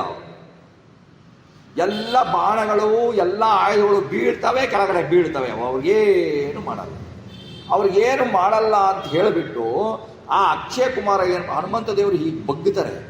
ಬಗ್ಗತ್ಲು ಏನು ಮಾಡ್ತಾನೆ, ಇವ್ರು ಏನು ಬಾಣಗಳಿಗೆ ಹೆದರಿ ಬಗ್ಗನು ಅನ್ಬೇಕಾರೆ ತನ್ನ 1 ಕೈಯಿಂದ ಅವನ 2 ಕಾಲುಗಳನ್ನು ಹಿಡ್ಕೊಳ್ತಾನೆ. ಎರಡು ಕಾಲುಗಳು ನಿಲ್ಲಿಸಿ ಸಚಕ್ರ ಮಧ್ವ ಮಾಧುರಂ ಅಂತ ತಿರುಗಿಸ್ತಾರೆ. ಅವನು ಎರಡು ಕಾಲುಗಳು ಹಿಡ್ಕೊಂಡು ತಿರುಗಿಸ್ತಾರೆ. ವಾಯುದೇವರು ವೇಗ, ಅವನ ಕಣ್ಣು ಕಿವಿ ಎಲ್ಲ ಹೊರಗಡೆ ಬಂದ್ಬಿಡ್ತವೆ. ಇಂದ್ರಿಯಗಳು ಎತ್ತಿ ಬಂದು ಬಿಟ್ಟು ಒಂದು ಸಣ್ಣ, ನೀವು ಹೇಗೆ ಈ ತೆಂಗಿನಕಾಯಿನ ಹೊರಗಡೆ ಹೊಡಿತೀರಿ ನೋಡಿ, ದೃಷ್ಟಿಗೆ ಅಂತ ಹೊಡಿತಿರಲ್ಲ, ಎತ್ತಿನೆಲ್ಲ ಕಪ್ಪಳಿಸ್ಬಿಡ್ತಾನೆ. ಚೂರು ಚೂರು ಚೂರು ಚೂರು ಆಗ್ಬಿಡ್ತಾನೆ. ಅವನು ಎಲ್ಲ ಅಂಗಾಂಗಗಳು ಹೊರಗಡೆ ಬರ್ತವೆ. ಅದು ಎಷ್ಟು ಟೈಮ್ನಲ್ಲಿ ಆಯಿತು ಅಂದರೆ ಕಣ್ಣು ಮುಚ್ಚಿ ಕಣ್ಣು ತೆಗೆಯೋದ್ರಲ್ಲಿ ಆಗೋಯ್ತು. ಅವನು ಅಷ್ಟೆಲ್ಲ ಬಾಣ ಬಿಡ್ತಾನೆ, ಎಲ್ಲ ಮಾಡ್ತಾನೆ. ಇವು ಸುಮ್ಮನಿದ್ದು ಬಗ್ಗ ಬಿಟ್ಟು ಒಂದು ಕೈಯಿಂದ ಹಿಡಿದುಬಿಟ್ಟು ಅವನ ಎರಡು ಕಾಲನ್ನ ತಿರುಗಿಸ್ಬಿಟ್ಟು ಎತ್ತಪ್ಪಳಿಸ್ಬಿಡ್ತಾರೆ. ಅವನು ಮರಣ ಹೊಂತಾನೆ. ಹೇಗಾಗ್ತಾನೆ ಅಂದರೆ ಅವನಿಗೆ ಮುಂದೆ ವರ್ಣನೆ ಬರುತ್ತದೋ, ಅವನ ಅವಯವಗಳನ್ನು ತೆಗೆದುಕೊಂಡು ಹೋಗಲಿಕ್ಕೆ ಹುಡುಕಿ ತೊಗೊಂಡು ಬರಬೇಕಾಗ್ತದೆ ರಾಕ್ಷಸರು. ಹುಡುಕಿ ತೊಗೊಂಬಂದು ಇಂತ, ಯಾಕೆಂದ್ರೆ ಅವ್ರು ರಾವಣ ಕೇಳ್ತಾನೆ ಎಲ್ಲಿ ಅಂತ, ಹುಡುಕ್ತಾ ಇದೀವಿ ಅವನ ಅವಯೆಲ್ಲ ತೊಗೊಂಡ್ಬರ್ಬೇಕು, ಸೇರ್ಸ್ಕೊಂಡ್ಬರ್ಬೇಕು ಅಂತ ಹೇಳಿ ಅಂತ. ಆದರೆ ಒಂದು ಕ್ಷಣದಲ್ಲಿ ಅಕ್ಷಯ ಕುಮಾರನ ಸಂಹರಿಸ್ತಾನೆ. ಆವಾಗ ಹೇಳ್ತಾನೆ, ಈ ಅಕ್ಷಯ ಕುಮಾರ ಏನು ಇವನು, ಒಂದು ಮೂರನೇ ಅಂಶ ರಾವಣನಲ್ಲಿ ಸಮಬಲ. ಅವನು ಅಕ್ಷಯ ಕುಮಾರನನ್ನು ಯಾಕೆ ಕೊಂದ, ಇಂದ್ರಜಿತುವನ್ನು ಯಾಕೆ ಕೊಲ್ಲಿಲ್ಲ, ರಾಮನನ್ನು ಯಾಕೆ ಕೊಲ್ಲಿಲ್ಲ ಅಂದರೆ, ರಾವಣನನ್ನು ಯಾಕೆ ಕೊಲ್ಲಿಲ್ಲ ಅಂದರೆ ರಾವಣ ರಾಮನಿಗೆ ಮೀಸಲು. ಇಂದ್ರಜಿತುವನ್ನು ಯಾಕೆ ಕೊಲ್ಲಿಲ್ಲ, ಇಂದ್ರಜಿತು ಮಹಾಪರಾಕ್ರಮಿ. ಇಂದ್ರಜಿತುವಿನ ಸಾಹಸ ಕಪಿಗಳಿಗೆ ಪರಿಚಯ ಇಲ್ಲ. ಅವಾಗೇನಾಗ್ತಿತ್ತು, ನನ್ನ ಹತ್ರ ಬಂದಿದ್ರೆ ನಾನು ಕೊಂದುಬಿಡ್ತಿದ್ದೆ ಇಂದ್ರಜಿತನ. ಈಗ ನಾವಂತೀವಲ್ಲ, ನಮ್ಮ ಹತ್ರ ಬಂದಿದ್ರೆ ನಾವು ಹೊಡೆದ್ಬಿಡ್ತಿದ್ವಿ ಅವನಿಗೆ. ಇವರಂತಾರೆ ಬೇರೆ ಕಪಿಗಳು, ನೀನೇ ನೋಡಿದ್ರೆ ನನ್ನ ಹತ್ರ ಬಂದಿಲ್ಲ, ಅವನು ನಾನೇ ಹೊಡಿತಾ ಇದ್ದೆ ಬಂದಿದ್ರೆ. ಅದನ್ನು ಯುದ್ಧದಲ್ಲಿ ತೋರಿಸಬೇಕಾಗಿದೆ ಇಂದ್ರಜಿತ್ ಹೇಗಿದ್ದಾನೆ ಅಂತ. ಇಂದ್ರಜಿತನ ಲಕ್ಷ್ಮಣ ಕೊಲ್ಲೋದು. ಹಾಗಾಗಿ ಇಂದ್ರಜಿತುವಿನ ಸಾಹಸ ತೋರಿಸ್ಬೇಕು. ಇಂದ್ರಜಿತುವಿನ ಸಾಹಸವನ್ನು ಕಪಿಗಳಿಗೆ, ರಾಮನ ಸೈನಿಕರಿಗೆ ತೋರಿಸ್ಬೇಕು ಅವನ ಸಾಹಸ. ಅದಕ್ಕೋಸ್ಕರನೇ ಇಂದ್ರಜಿತುವನ್ನು ಬಿಟ್ಟರು. ರಾವಣನಿಗೆ ಇಂಥ 1000 ರಾವಣ ಬಂದರೂ ನಾನು ಏನು ಮಾಡಲಿಕ್ಕಾಗಲ್ಲ, ಆದರೂ ಬಿಡ್ತೀನಿ. ಯಾಕೆ ಅಂದರೆ ರಾಮನ ಆಜ್ಞೆ. ರಾಮ ನನಗೆ ಸೀತಾದೇವಿ ನೋಡ್ಕೊಂಡು ರಾವಣನ ಕೊಲ್ಲುವಂತ ಆಜ್ಞೆ ಮಾಡಿಲ್ಲ. ರಾಮನ ದೂತನ ಸಾಹಸವನ್ನು ಪರಿಚಯ ಮಾಡಿಸ್ಲಿಕ್ಕೋಸ್ಕರ ಮಾಡ್ತಾ ಇದ್ದೀನಿ. ಇದು ಏನಂದ್ರೆ ನೀವು ಅಂತಿರಲ್ಲ, ಈಗ ಟ್ರೇಲರ್ ಇದು ಮುಂದೆ ಹೆಂಗಿದಪ್ಪ ಅಂದರೆ, ಮುಂದೆ ರಾಮ ಬರಲು ಏನಿರುತ್ತೆ ಅಂತ ತೋರಿಸತ್ತೆ. ಅದು ರಾಮನ ದೂತನೇ ಹಿಂಗೆ ಅಂದರೆ ಇನ್ನು ರಾಮ ಹೆಂಗಿರ್ಬೋದು. ಮನಸ್ಸು ಮಾಡಿದರೆ ರಾವಣ ಇವಾಗ ಯಾರು ಹನುಮಂತ ದೇವರಿಗೆ ಸರಿನೇ ಅಲ್ಲ, ಸಾಮಾನ್ಯ ಅಲ್ಲ ಹನುಮಂತ ದೇವರಿಗೆ. ಹನುಮಂತ ದೇವರನ್ನು ಬಿಟ್ಟು ಬೇರೆ ಯಾರು ಬಂದಿದ್ರು ಕೊಲ್ಲಿಕ್ಕಂತಿರ್ಲಿಲ್ಲ, ಲಕ್ಷ್ಮಣ ಬಂದಿದ್ರು ಕೊಲ್ಲಿಕ್ಕಂತಿರ್ಲಿಲ್ಲ. ಯಾಕೆಂದ್ರೆ ರಾವಣನಿಗೆ ಬ್ರಹ್ಮದೇವರ ವರ ಇದೆ. ಈ ಫಸ್ಟು ಸಮುದ್ರ ಹಾರಲಿಕ್ಕೆ ಆಗ್ತಿರ್ಲಿಲ್ಲ ಅವರಿಗೆ. ಸುರಸೆಗೂ ಬ್ರಹ್ಮದೇವರ ವರ ಇತ್ತು, ಲಂಕಿಡಿಗೂ ಬ್ರಹ್ಮದೇವರ ವರ ಇತ್ತು. ಬ್ರಹ್ಮದೇವರಿಂದ ಕೆಳಗಿರುವವರು ಲಕ್ಷ್ಮಣ ಎಲ್ಲ ಗರುಡ ಶೇಷರುದ್ರರು, ಅವರಿಗೆ ಆ ವರ ಶಕ್ತಿ ಇಲ್ಲ ಅವರಿಗೆ. ವಾಯುದೇವರು ಸಮ, ಹಾಗಾಗಿ ಅವ್ರಿಗೇನು ಆಗಲ್ಲ. ಹಾಗಾಗಿ ಅಕ್ಷಯ ಕುಮಾರನನ್ನು ಸಂಹರಿಸಿದರು. ಅಕ್ಷಯ ಕುಮಾರನನ್ನು ಸಂಹರಿಸಿದ ವಿಷಯ ರಾವಣನಿಗೆ ತಿಳಿಯಿತು. ರಾವಣ ಮುಂದೆ ಏನು ಮಾಡ್ತಾನೆ, ಇಂದ್ರಜಿತುವನ್ನು ಕಳಿಸ್ತಾನೆ. ಇಂದ್ರಜಿತುವನ್ನು ಕಳಿಸಿ ಇಂದ್ರಜಿತು ಬ್ರಹ್ಮಾಸ್ತ್ರದಿಂದ ಇವರಿಗೆ ಕಟ್ಟು ಹಾಕ್ತಾನೆ. ಅದನ್ನೆಲ್ಲ ನಾವು ತಿಳ್ಕೊಂಡಿದ್ದೀವಿ.